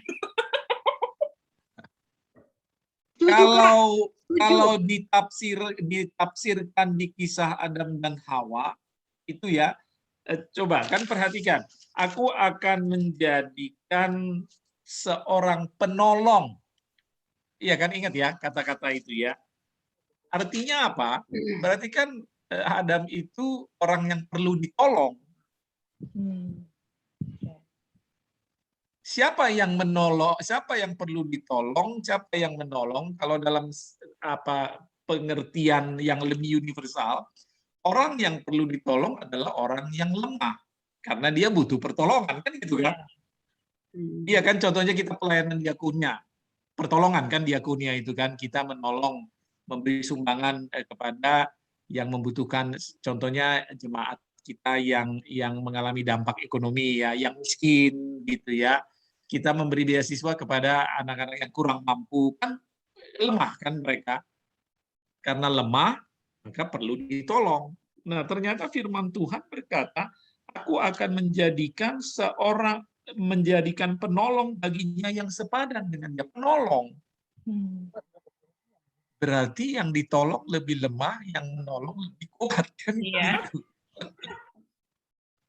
Iya kan? Bukan penggoda, tapi penolong ya, Mang ya? Iya, penolong. Tapi rupanya penolong itu kadang-kadang waktu menolong goda-goda juga. Gitu. Apalagi ada sel-sel ya, Mang. Itu dia.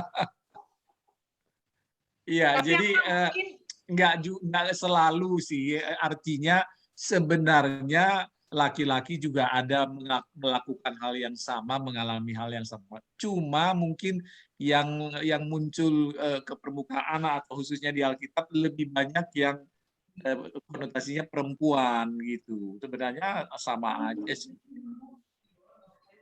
Amang, saya mau menambahkan biar Karina nggak ini merasa penggoda ya Kak. Saya satu hal nih, di balik laki-laki yang sukses, ada wanita di sampingnya yang menopang, yang mendorong, yang memberikan kekuatan. Papi Begitu, dan Kak. Mami. Iya betul. Enggak, jadi Betul Karina jangan sekali. mau dibilang penggoda Kak, nggak boleh. Bukan itu kesimpulannya, Kak. Maksudnya ketika ada omongan seperti itu, kita harus sebagai wanita tuh bersikap seperti apa? Apakah kita akan diam aja? Gitu. Maksud aku gitu. Oh iya, artinya kita bisa memberi penjelasan bahwa itu tidak bisa digeneralisir. Itu sih yang paling utama, tidak menggeneralisir ya.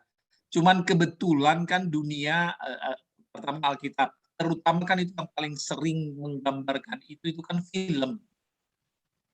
Iya kan, film, telenovel, termasuk yang Korea-Korea yang kalian tonton itu pasti adalah yang seperti itu kan. Iya kan? Jadi kebetulan itu budaya populer ya. Jadi sering memang itu digambarkan begitu. Tapi buktinya justru yang begitu-begitu menarik kan. Buktinya kalian nonton sampai pagi, sampai jam 3 jam. Iya, betul. Sampai ratusan episode. Iya kan. Jadi ya itulah. Tapi tidak bisa digeneralisir lah. Oke, Amang, terima kasih. Iya. Ayo Kak Valen, udah jam 10. Ayo kemana, Bang? Kita akhiri atau kayaknya masih ada 2 Dikit poin lagi? Udah dulu ya? Sekali aja kayaknya ya, Kak. Iya, mau langsung Sudah jam ya? Udah jam 10 lewat 4 Oke. ya, Mang. Oke, baik. kita akhiri, mungkin nanti yang berikutnya bisa dibaca sendiri atau kalau di kesempatan lain nanti mungkin bisa dilanjutkan oleh yang berikutnya ya, oleh yang bertugas melayani berikutnya. Baik, silahkan. Ya, ini lagunya agak ngebeat, agak semangat gitu ya, walaupun sudah malam, Kakak Abang. Tapi tolong dan agak diresapi gitu ya, karena liriknya cukup menceritakan hari ini kayak gitu, yang bagaimana dicobai bisa menang seperti Yusuf, seperti itu. Aku putar ya, Kakak Abang.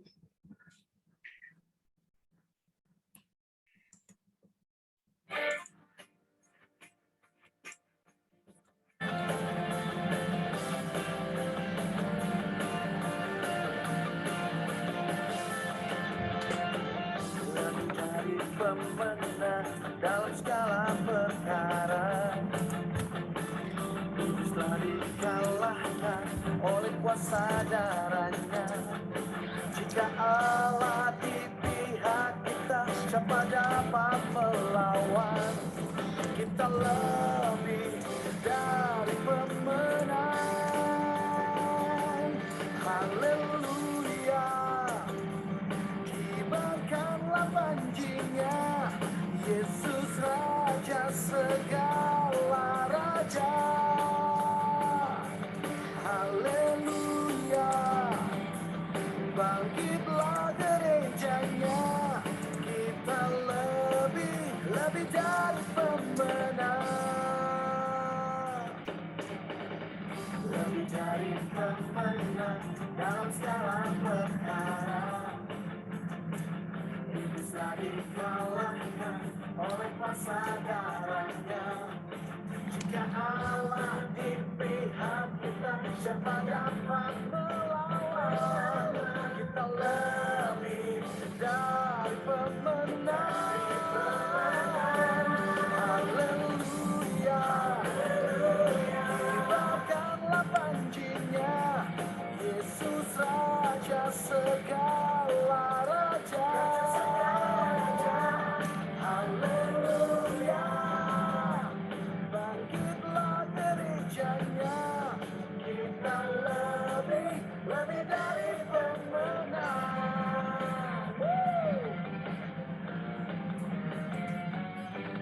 Lebih dari pemenang.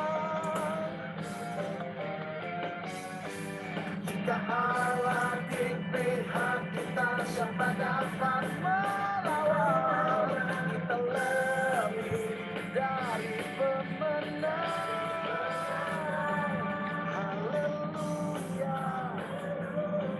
Kibarkanlah banjinya, Yesus Raja segala raja. Haleluya. Bangkitlah gerejanya, kita lebih dari pemenang. Haleluya. Kibarkanlah banjinya, Yesus Raja segala raja. Haleluya. Bangkitlah gerejanya, kita lebih dari pemenang. Kita lebih dari pemenang. Kita lebih dari pemenang.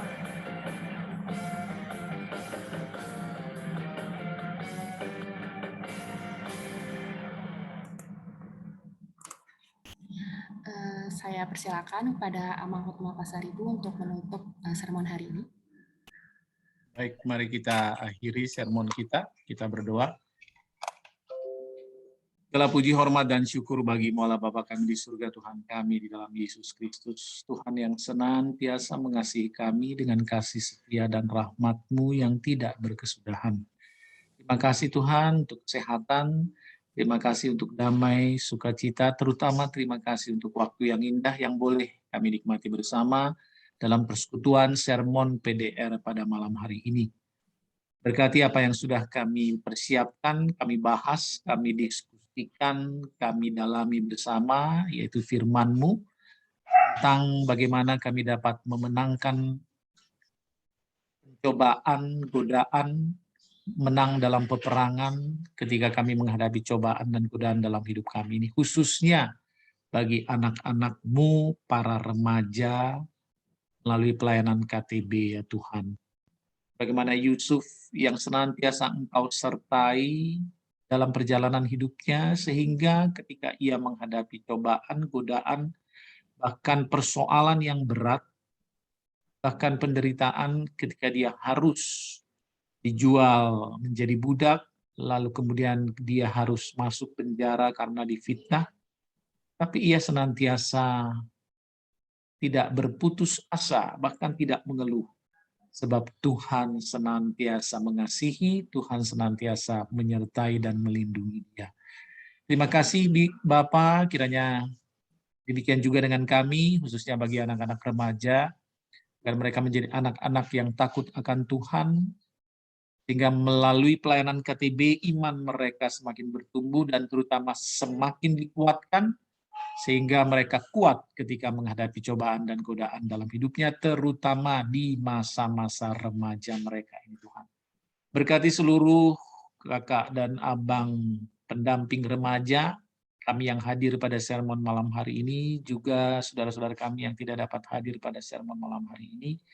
Berkati juga orang-orang yang kami kasihi, keluarga, istri, suami, anak-anak, seluruhnya Tuhan, orang tua kami juga, Tuhan berkati dimanapun mereka berada, biarlah Tuhan senantiasa hadir di tengah-tengah keluarga, di tengah-tengah rumah, tempat tinggal, juga menyertai kami di dalam aktivitas pekerjaan dan pelayanan kami.